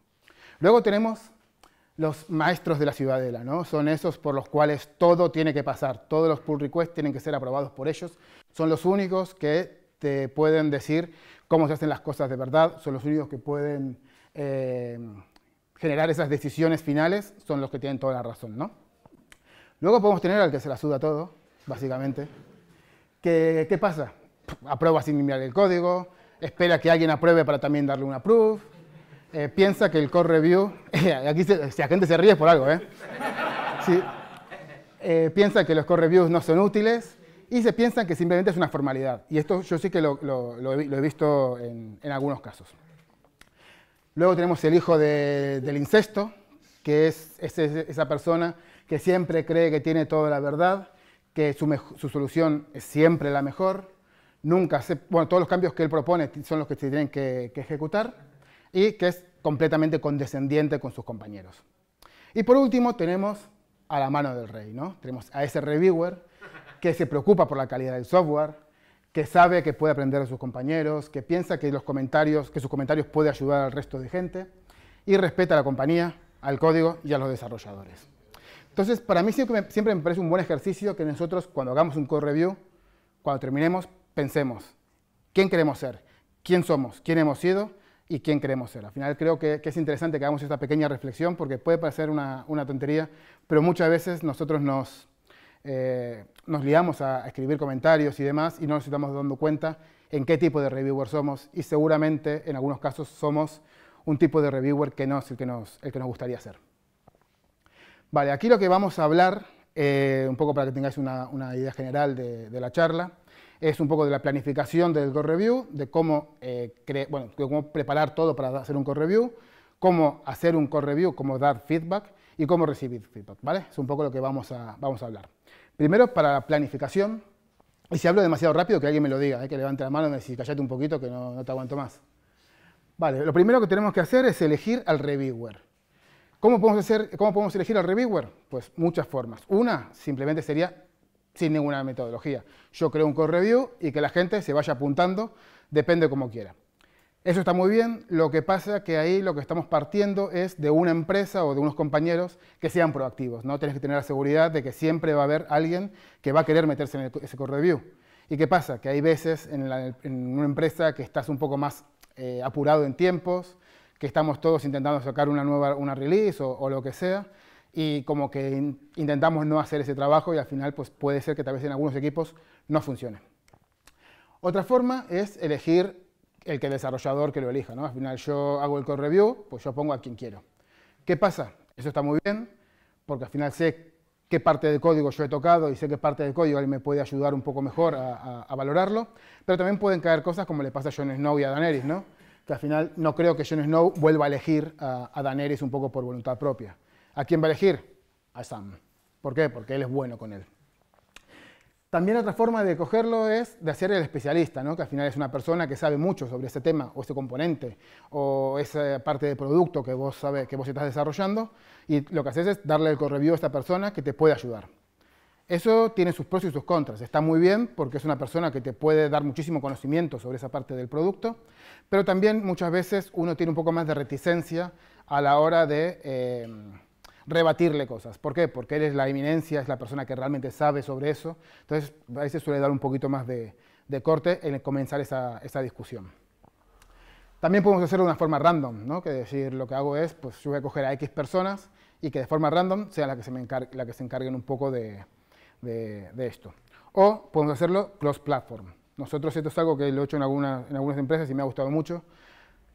Principalmente, tal vez no en todas las plataformas se puedan cambiar, pero por ejemplo en Android y iOS, aunque son lenguajes completamente distintos, puede ser interesante, porque el detalle del código no es igual, pero las ideas sí. Las ideas de mobile, de intentar, primero vamos a coger cosas de red, las vamos a guardar en una caché nuestra, para la siguiente vez que queramos acceder a ellos, son como ideas bastante interesantes, o la separación de código, o intentar separar la vista de lo que es la lógica, son ideas que se repiten y al final es interesante compartirlo con otras plataformas, porque podemos detectar cosas a alto nivel.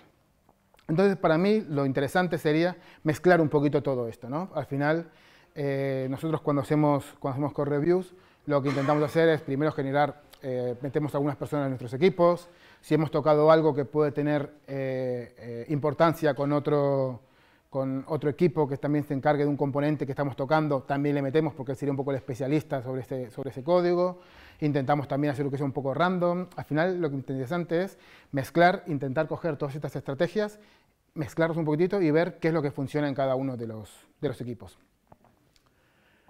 La preparación del developer. Esto es algo que a mí sí que me parece, no entra muy directo en la parte de code reviews, pero sí que me gusta remarcarlo porque muchas veces nos lo hemos encontrado y seguramente yo también lo haya cometido, cosas que no solemos hacer. Entonces esto ya me aproveché la licencia de ponerlo un poco acá. Cuando vayamos a prepararnos para hacer una tarea.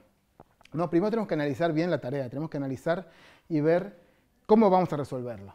Tenemos que empezar, bueno, hay una frase que es stop starting, start finishing, que muchas veces empezamos una tarea, la dejamos medio a medias, nos cogemos otra tarea, la dejamos medio a medias y demás. Pues eso al final, cuando uno después se tiene que ordenar y tiene que trabajar en un equipo, en lo cual quiere presentar core reviews y demás, pues al final es un poco lioso, tanto para el que está desarrollando, como para el resto de personas que al final nunca tienen nada tuyo y de repente tenés un montón de tareas a la vez, un montón de code reviews. Al final sí que me parece interesante que siempre hagamos esta retrospectiva y pensemos que estamos haciendo las cosas como nos gustaría. Nos creamos las tareas para refactor, preguntamos por recursos, por imágenes, traducciones y demás. Todo esto, los core reviews, también me gusta destacar el tema de los commits. Al final, cuando Jon Snow estaba haciendo esta tarea, el commit de la tarea era este, Fix Dragon's Back. Al final este commit es un commit muy sencillito que no te está explicando realmente nada. ¿Cómo debería ser un buen commit? Sería algo así. Sí, esto es un poco el commit ideal, ¿no? Es un commit ideal donde tenemos un título que está explicando exactamente qué es lo que estás haciendo. aplicás un poco un resumen verboso de lo cual ha sido tu solución, algunos pasos que has hecho, e incluso no pasa nada si le añadís un ticket, un enlace al ticket, para que la persona que vaya a mirar ese código tenga una referencia y sepa qué vas a hacer. Porque todos hemos encontrado, los que hacemos code reviews, hemos encontrado un code review que te dice fix. Y decís, vale, ¿y ahora qué es lo que tengo que mirar? Al final tienes que empezar a mirar en el código y empezás a intentar deducir qué solución ha hecho esa persona, o qué es lo que estaba roto y has solucionado, o cuál es la nueva feature que has implementado. Los commits. Hay una cosa que es importante en los commits, que son commits, pero aún así siguen entrando dentro del lenguaje español, inglés o lo que quieras, por lo cual los signos de puntuación y estilos de escritura se deberían mantener. Y lo recalco porque es importante que lo tengamos, porque muchas veces no es así. ¿Cómo te gustaría a ti leerlo? Si al final muchas veces simplemente lo que tenemos que hacer es poner lo que a nosotros nos gustaría leerlo, tal como a nosotros nos gustaría leerlo. No intentar dejar a los que vayan a revisar tu código que intenten adivinar lo que es, y añade metadata, como sean enlaces, fotos, un poco todo lo que puedas añadir, o comentarios que te hayan puesto en otro code review. Intenta todo poner metadata para que la gente tenga acceso y pueda saber por qué has hecho la solución que has hecho. Vale, por ejemplo, lo que hice fue, para que me creáis de que los commits muchas veces no son como deberían ser, lo que hice fue buscar el top de commits de GitHub. Y son commits como initial commit, que al final decís, bueno, tampoco me está aportando muchísima información, o update readme, decime por lo menos qué has actualizado. Me parece bien que digas update readme, pero decime, he acabado de añadir una sección entera o he cambiado un typo. Empty log message, este me encanta, porque además te lo pone ahí con estrellitas, como diciendo, no, que me lo he currado, que no te he puesto ahí esto vacío. Dummy, fix o test, que decís, ¿qué testeado? Por favor, da un poquito más de info. Bueno, ya cuando vayamos al tema ya de crear, de verdad, ahora vamos a crear un code review, para mí hay algunos puntitos que sí que son importantes. Primero tenemos que escribir un buen título, dar una buena descripción de lo que hemos hecho, un poco, si al final, si lo que hemos hecho el trabajo previo con los commits está bien hecho, lo único que tenemos que hacer es, hacemos un log de todo lo que acabamos de hacer en la tarea, y ahí te va a venir exactamente lo que has hecho. Simplemente traducíselo a una persona, dependiendo de quién lo vaya a leer, si es de tu equipo, si es de otro equipo, si es de tu plataforma u otra plataforma. Simplemente ya tienes ahí todo un guión de lo que has hecho. Simplemente ponlo para que esta persona lo vaya a entender. Si tenés screenshots, ponelos. Es mucho mejor que yo vea, que me digas, mira, acabo de añadir un botón nuevo, y te pongo la captura de antes, la captura de ahora. Yo ya sé el cambio que hay y me hace mucho más fácil entender ese código. Puedes preguntar por feedback específico. Mira, acabo de acceder, mira, este acceso de base de datos, ¿te parece que está bien? ¿Estoy bloqueando muchos hilos? ¿No estoy bloqueando muchos hilos? Pues cualquier cosa que vos tengas una pequeña duda o que quieras que la gente vea y que valore si está bien, puedes preguntarlo sin ningún tipo de problemas. Preocúpate para explicar cómo se testea eso, cómo puedo probarlo. Intentá, si tenéis la posibilidad de crear templates, que simplemente es una hoja, bueno, un Excel o lo que queráis, o un Notepad, donde tengas un poco simplemente cosas que rellenar y lo vas rellenando. Y una cosa que a mí me gusta hacer mucho es, antes de publicar el code review, hacérmelo yo mismo. Es decir, yo pongo el code review, y antes de darle a Start, yo lo que hago es, voy a hacer un code review como si no fuera yo, como si fuera otra persona. ¿Por qué? Porque muchas veces descubrimos y decimos, joder, ¿cómo he hecho esto? Menos mal que no lo ha visto nadie. Y eso está guay, porque primero, son cosas que, errores que a veces cometemos, que son típicos de que siempre nos pasa constantemente y ya la gente le empieza a cansar. Si lo ves vos y lo detectás, pues ya esa gente no lo va a ver, o simplemente te das cuenta de que hay formas mejores de hacer las cosas. Siempre está muy bien hacer tu propio code review.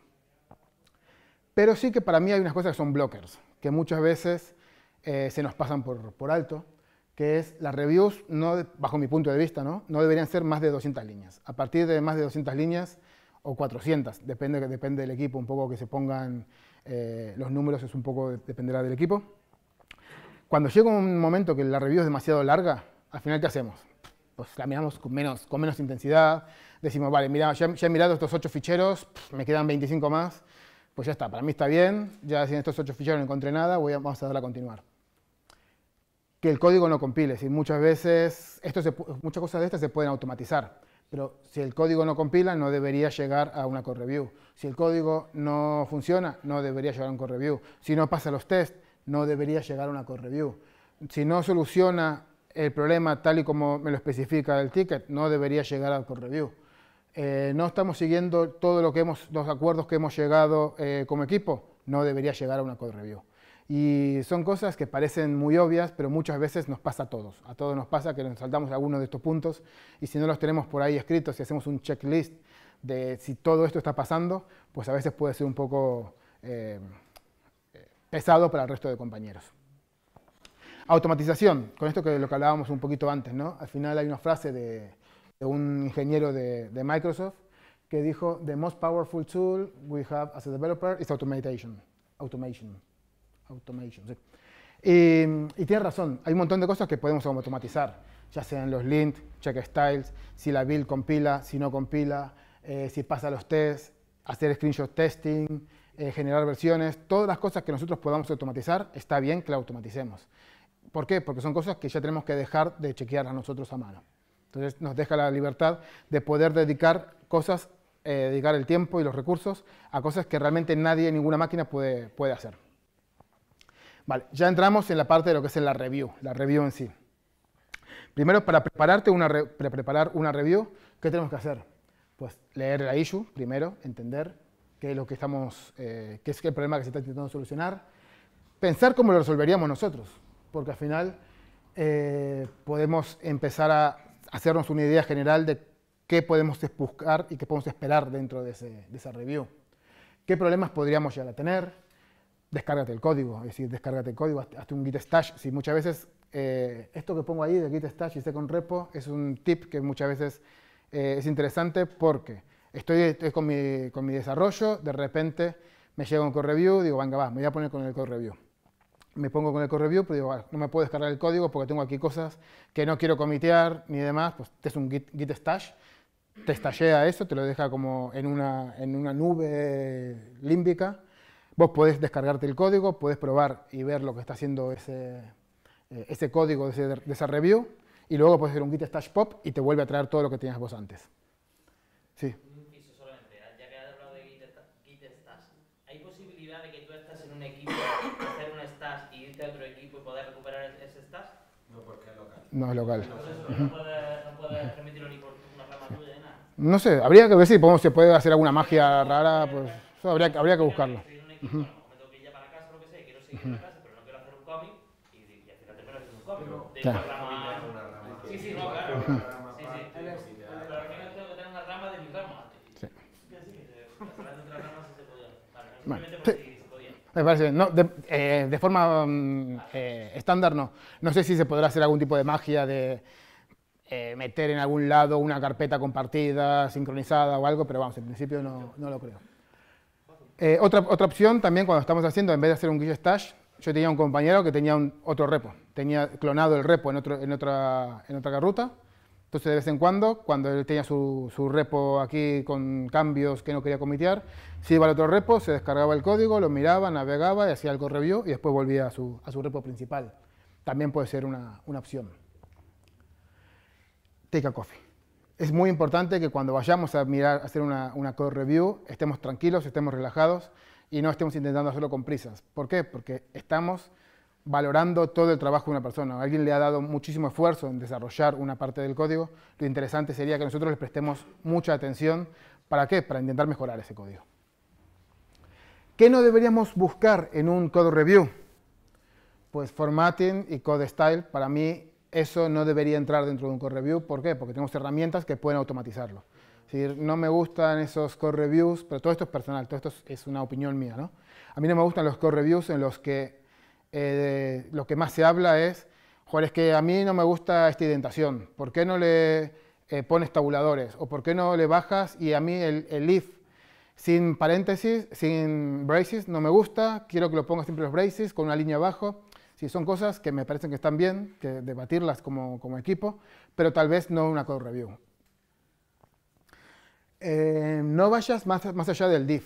Muchas veces estamos mirando el código, como en el código tenés contexto y ves cosas que pueden ser no de este desarrollo, sino cosas de antes, y muchas veces está la de el pollaque, ¿no? Pollaque estás, pues haz no sé qué, haz no sé cuánto, haz no sé qué. Para mí sí que no me interesa eso, créate deuda técnica, ¿no? Créate deuda técnica para eso, que además la deuda técnica es una palabra que me gusta un montón, porque es una referencia muy visual, ¿no? La deuda, como todas las deudas, va cogiendo intereses. Cuanto más tardes en pagarla, más te va a costar. Entonces, lo que tenemos que intentar todos es ser un poco más como Tyrion, ¿no? Que siempre paga sus deudas. Es interesante. No forcemos esa regla del Boy Scout. No intentemos forzar siempre que la persona haga más de lo que tiene que hacer en la tarea, porque la tarea es la tarea. Es interesante que hagamos la regla del Boy Scout, que por si alguien no la conoce, la regla del Boy Scout es dejar el código o el campo, en el caso de los Boy Scouts, más limpio de como te lo encontraste. Simplemente es si yo entro un código y veo que hay algunas cositas que puedo solucionar que no están muy bien, pues lo toco y no pasa nada. Es un poco intentar dejar las cosas mejor que como te las encontraste.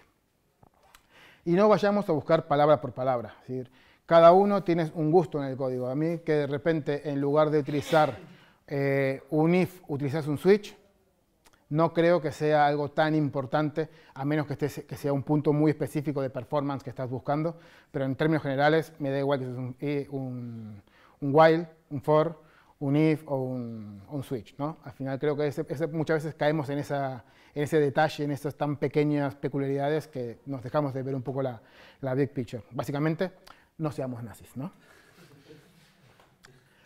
Pero eso sí, ya dijimos qué no deberíamos buscar en el código y yo creo que a la mayoría nos gusta saber qué tenemos que buscar en el código, ¿no?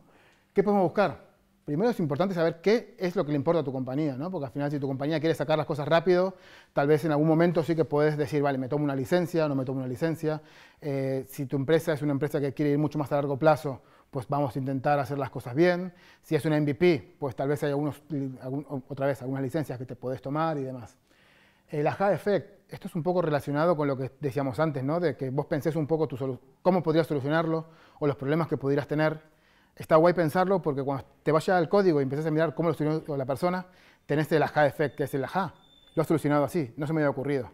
Y al final es algo como un puntito que te ayuda a decir, joder, no somos, la otra persona que tengo al lado es igual de válida. Al final uno muchas veces piensa que su solución es la mejor y hay veces que también la de los demás es mucho mejor que la nuestra.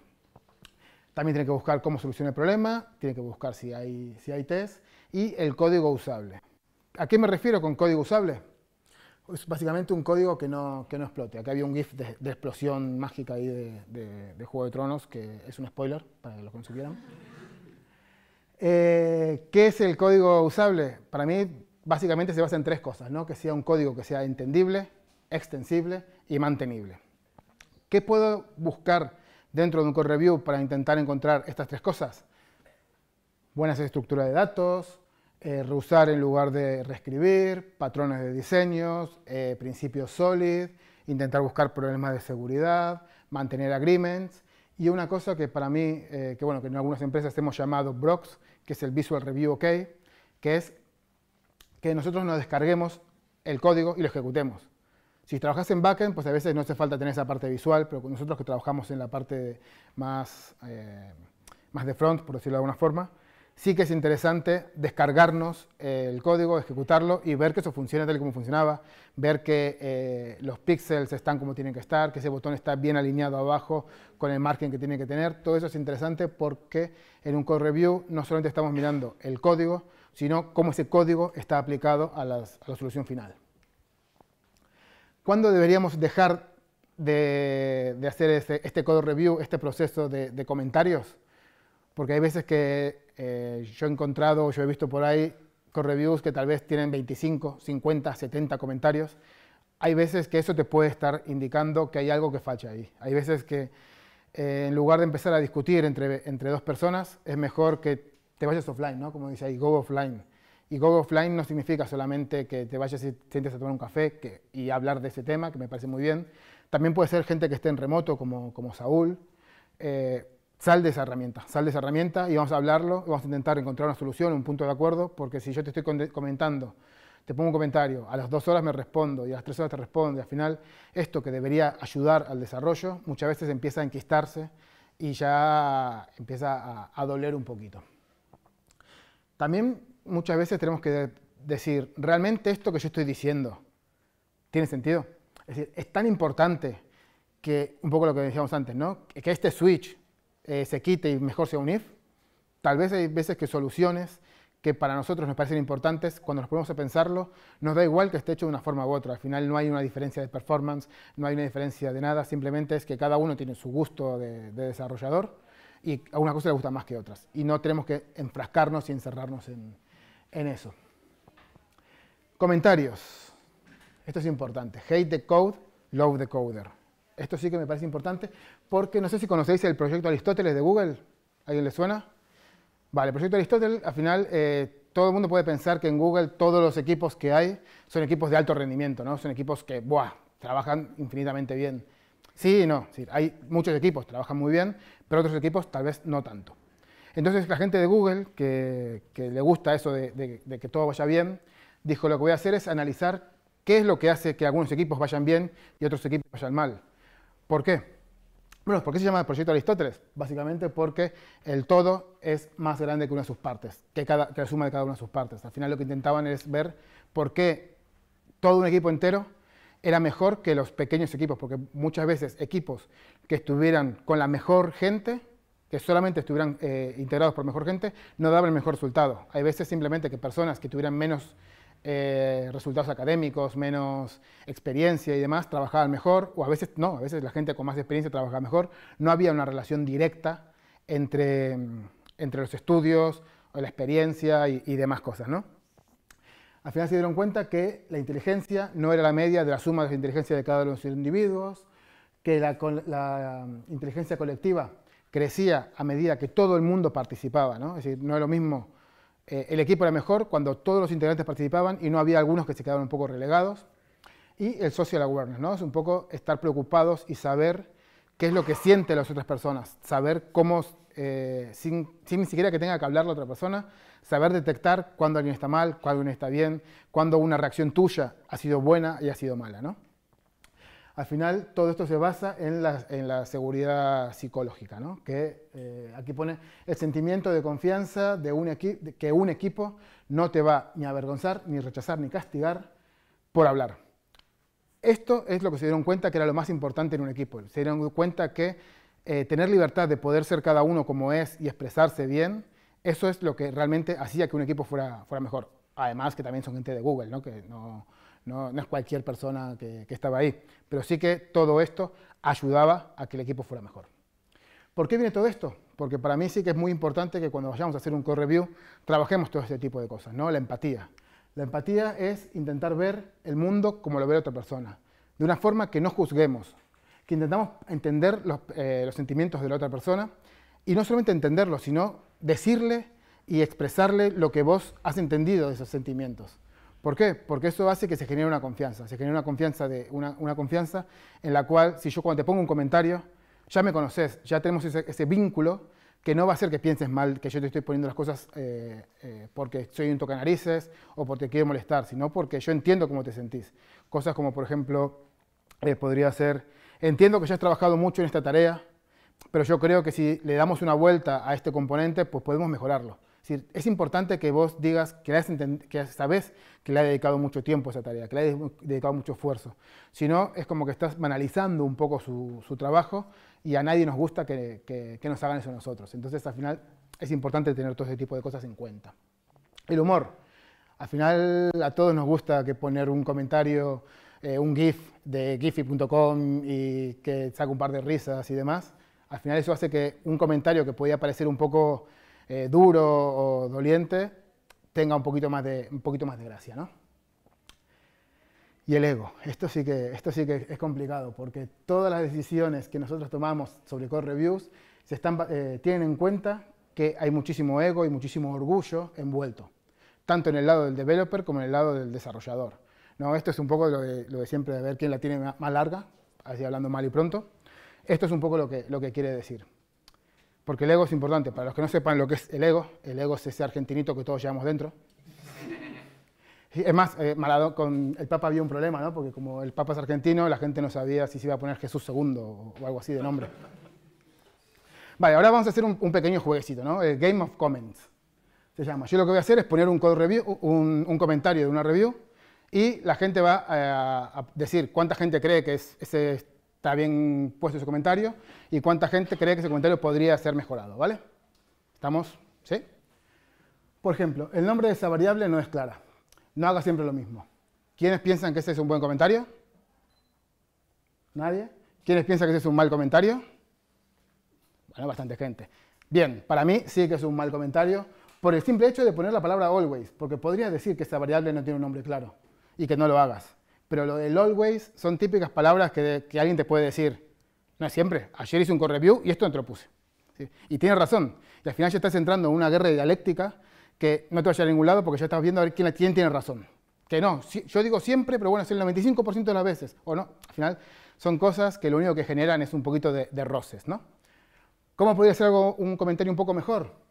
El nombre de variable no es clara. ¿Te importaría cambiarla? Es exactamente lo mismo que antes, lo que pasa es que le das un tono un poco más positivo y que a alguien no le va a afectar tanto, ¿no? Melisandre dice, ¿has pensado que nosotros vamos a cambiar cómo vamos a mostrar al usuario si recibimos un null de esta llamada del API? Comentario positivo. Vale, más de la mitad. Comentario a mejorar. Ninguno. Pues está muy bien. ¿Por qué? Porque para mí me parece muy interesante utilizar palabras como have you think, en plan, ¿qué has pensado? Porque no me gusta eso de apuntar y decir, es que lo has hecho mal. No, tal vez lo has pensado, tal vez no lo has pensado, tal vez no has caído en eso. Bron le dice, me encanta tu solución. El patrón estrategia está muy bien usado. ¿Por qué no usas un comando, un patrón command también? Y le pones ese trocito de código. ¿Cuánta gente comparte la opinión de que yo podría decir que es positivo? ¿Cuánta gente, es raro esto decirlo, cuánta gente comparte la opinión de que podría ser negativo? Vale, para mí sí que debería ser negativo. ¿Por qué? Porque, joder, todos somos ingenieros, bueno, ingenieros o desarrolladores, quiero decir. Todos nos gusta resolver problemas. A mí no hace falta que me digas cómo es un patrón command. ¿Sí? ¿Por qué? Porque me has puesto un patrón command. Si lo sé, guay, sé hacerlo. Si no lo sé, me has puesto cómo tengo que solucionarlo. Voy a ir a buscarlo y me gusta intentar resolver eso. Como que esto puede demostrar un poco la falta de confianza en esa persona y yo creo que lo mejor es simplemente decir, usa un patrón command. ¿Tiene sentido para ti? Ya esta persona, si lo sabe, pues te dirá, sí tiene sentido, no tiene sentido. Si no sabe, pues dirá, coño, pues mira, voy a buscarlo. Voy a buscar, perdón, he hecho una palabrota, ¿no? Vale, voy a buscarlo. Ah, vale. Voy a buscarlo, voy a intentar solucionarlo un poco por mi porque si no lo sé, lo interesante sería que tenga esas ganas de aprender, ¿no? Y me estás dando como una semillita para que yo siga investigando y siga aprendiendo. Ramsay Bolton dice, deberías haber gestionado los errores, el servicio de geolocalización podría enviarte un notch GPS exception y deberíamos controlarlo. Este es más facilito. ¿Quién piensa que debería mejorarse? ¿Vale? ¿Quién piensa que está perfecto? Vale, yo creo que estos son, a ver, todo esto es opinión mía, ¿no? Y es un poco lo que yo estoy aquí compartiendo con cómo me gustan a mí hacer las code reviews, ¿no? A mí el you no me termina de convencer nunca. ¿Por qué? Porque una vez que ponemos el código de code review, el código es de todos. Es decir, cuando un bug, yo he hecho una feature, esa feature pasa a code reviews y llega a haber un bug en el desarrollo, ese bug no es mío, ese bug es de todos. ¿Por qué? Porque ha pasado por varias manos. Es decir, todos somos responsables de ese código. Entonces lo que yo no puedo hacer es apuntar y decir que tú lo has hecho mal, ni que eso es tuyo. ¿Por qué? Porque ese código tal vez es código también de antes y es algo que nos pertenece a todos. Entonces, cambiar esa palabra you por un we siempre ayuda a generar esa confianza. Al final lo que tenemos que hacer es trabajar en equipo. Cuando trabajas solo, no puedes ponerte you, puedes ponerte you. Bueno, vale, pero ¿no piensas que a veces el we diluye un poco la responsabilidad y que como es responsabilidad de todos, luego no lo hace nadie? Podría ser, pero al final todos estos pequeños apuntes van a que empecemos todos a tomar la responsabilidad por nosotros mismos, porque si no, tal vez este tipo de metodologías no es para vos, no es para tu equipo. Este tipo de desarrollos no vale para todo el mundo. Tal vez personas que sean responsables y que sepan asumir esa responsabilidad, encaja perfectamente en este tipo de desarrollos.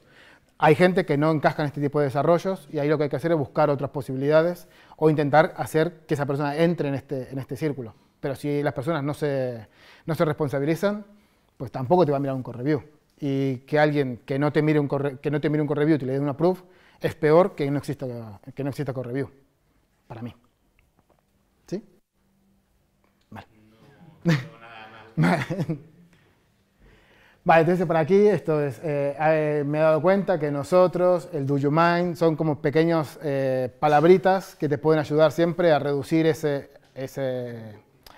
forma de hablar. Que al final todo esto es intentar ser más polite, intentar ser un poco más comprensivo, intentar pensar que la otra persona no sabe en el mood que estás, en el contexto en el que estás.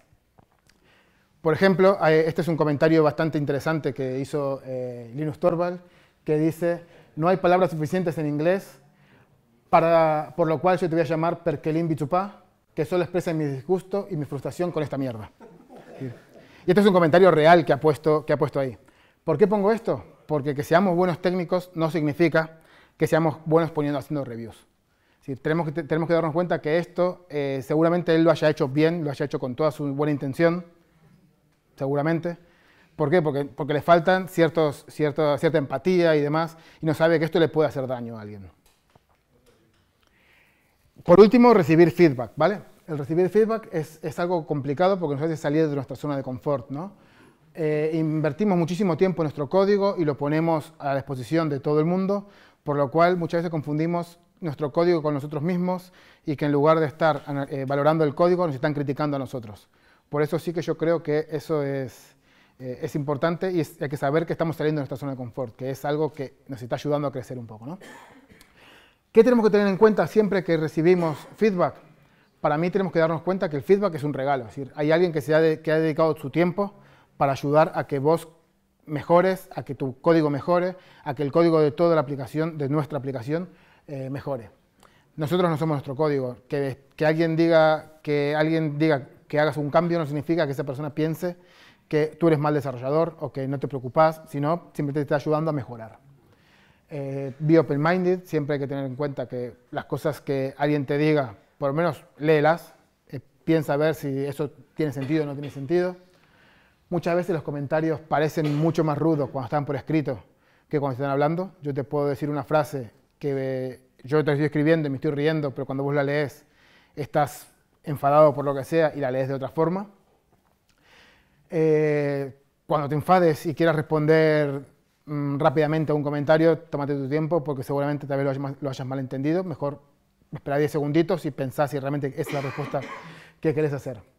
Piensa en tu vocabulario. Muchas veces el vocabulario de la otra persona es distinto al tuyo, o si son idiomas distintos, son limitados y uno puede pensar que quiere decir una cosa cuando quiere decir otra, porque, por ejemplo, Odor te pondría este comentario y vos no sabrías si es bueno o es malo, ¿no? Vale, y en Targaryen Consulting había un montón de problemas ocultos.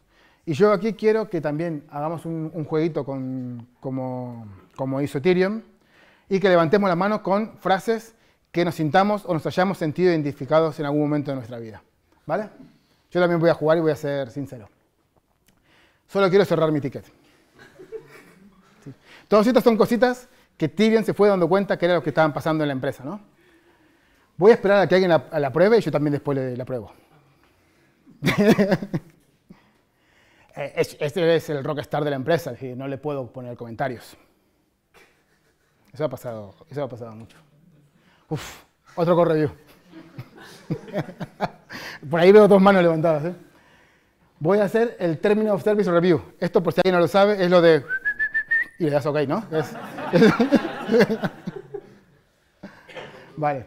Joder, otra vez Daenerys, mi reviewer. Hoy he tenido un mal día. Vamos a hacer core reviews. Otra de ahí veo un par de manos levantadas. Yo veo psicópatas en potencia. Vale. Simplemente esto era un poquito juego porque al final esto le sirvió a Tyrion para hacer un poco de retrospectiva, ¿no? Una retrospectiva a nivel de empresa de qué es lo que querían trabajar, ¿Qué es lo que querían hacer? Querían saber si ellos en cada core review piensan en las otras personas, no piensan en las otras personas. La core review se basa en 2 puntos, ¿no? El que se presenta para que sea valorado y la persona que valora. Al final, uno siempre tiene que intentar ponerse de los 2 lados. ¿Por qué? Porque un core review no es para cualquiera. Es decir, muchas veces a ti no te puede encajar. En un equipo puede no encajar el core review y no pasa nada. Es decir, el core review es una herramienta de tantas para intentar mejorar la calidad del código. Tal vez el core review no funciona y puedes elegir otro tipo de herramientas. No es un lugar para el ego, porque vos tenés que ser capaz de aceptar que lo que vos haces no es lo único bueno y que hay mejores formas de hacer las cosas. No hay lugares para gente muy sensible, es decir, sabés que la gente te puede decir cosas y no hace falta que todo te lo tomes al ámbito personal, ¿no?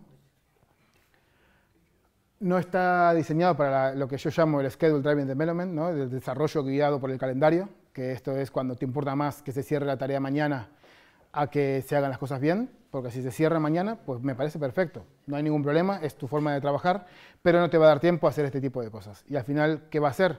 Va a hacer que la gente vaya dando OKs, vaya haciéndolo de términos y servicios, o vayan simplemente dando skip. Y me parece peor que alguien le dé a un core review simplemente dando el skip, porque te da esa falsa seguridad de que otra persona lo ha revisado, a que no exista ese core review. Eso puede romper tu equipo realmente. ¿Sí? Y aquí tengo un amigo que intentó meter core reviews en su empresa y al final no había una base que les ayudara a saber cómo son los core reviews, cómo deberían hacerlos y demás. Y al final lo que terminó pasando era que cada uno de los desarrolladores iban al lead y le decían: joder, es que Pepito no me quiere aprobar el core review y yo quiero cerrar este ticket. Y iba otro: no, es que Manolito me está poniendo siempre comentarios precisamente porque le caigo mal y no nos llevamos bien. Pero es que pasaba de verdad. Y al final, ¿qué pasó? Que ya todo el mundo, en lugar de creer que el core review era una herramienta productiva, todo el mundo le tenía un poquito de tirria. Pues al final, en este caso, lo mejor es quitar el core review y se intenta buscar alguna otra herramienta. Pero ¿qué pasó con estos dos? Al final, pues eso, hicieron una retrospectiva, empezaron a darse cuenta que las cosas que son los dos en un equipo, que tienen que remar para el mismo lado, que fuera de ahí hay un montón de peligros que tienen que combatir juntos, por lo cual no voy a contar cómo es el final del porque sería un spoiler bastante importante, así que si alguien quiere saber cómo termina esta historia, simplemente que vea la última temporada de Juego de Tronos. Como disclaimer, lo que quiero decir es que todo esto que he dicho está basado en mi experiencia y mi opinión. Si por favor, de todo lo que haya, coged todo, analizarlo, quedaros con lo que a vosotros os interese y tirar el resto, porque al final cada equipo es diferente, cada persona es diferente y hay cosas que a mí me funcionan, que a mis equipos me han funcionado. Nadie es perfecto, pero un equipo sí que puede hacerlo. Así que muchísimas gracias por todo, chicos.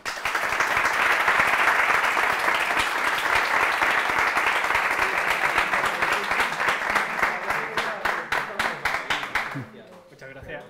Tenemos espacio para un par de preguntas, que se está haciendo un poquito tarde. Sí, ya se me fue, ¿no?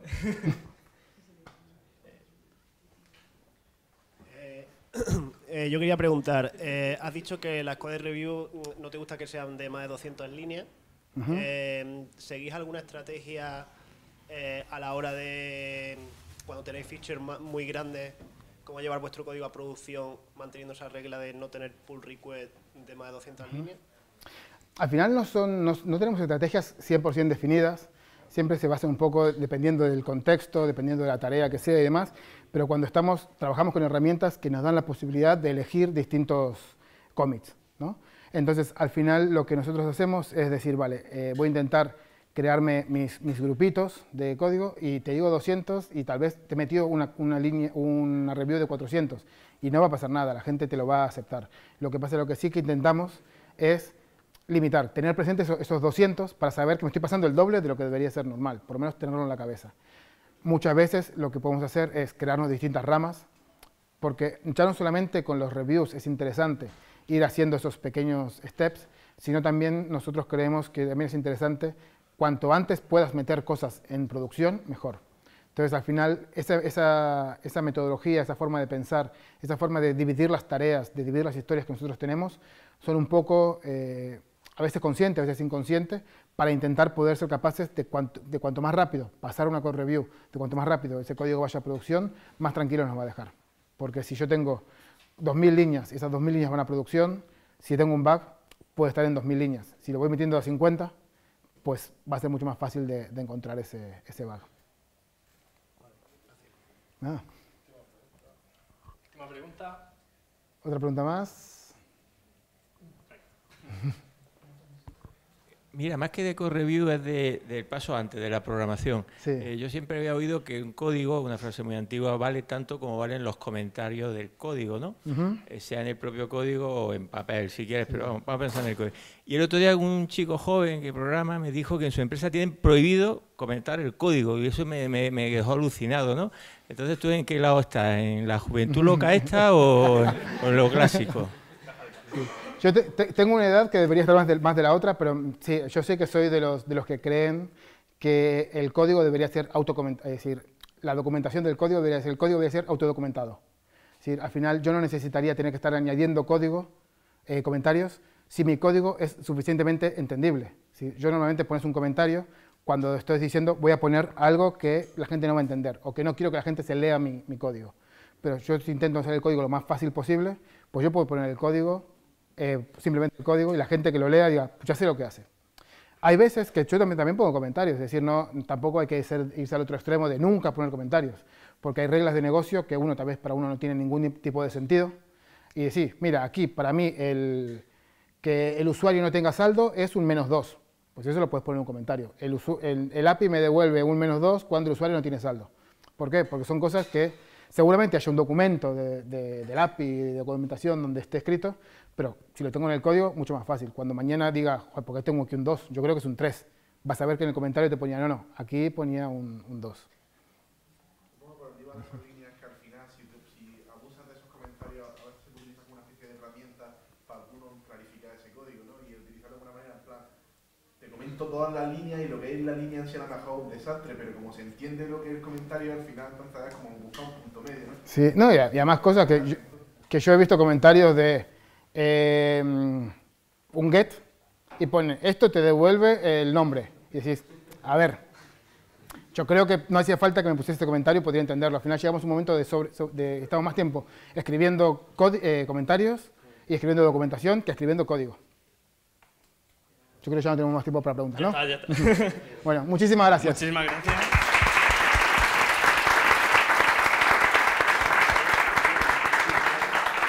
De nuevo, muchas gracias a los colaboradores y bueno, ahora tendremos un muy pequeño espacio de networking que podremos seguir un poco después en el bar de al lado. Muchas gracias.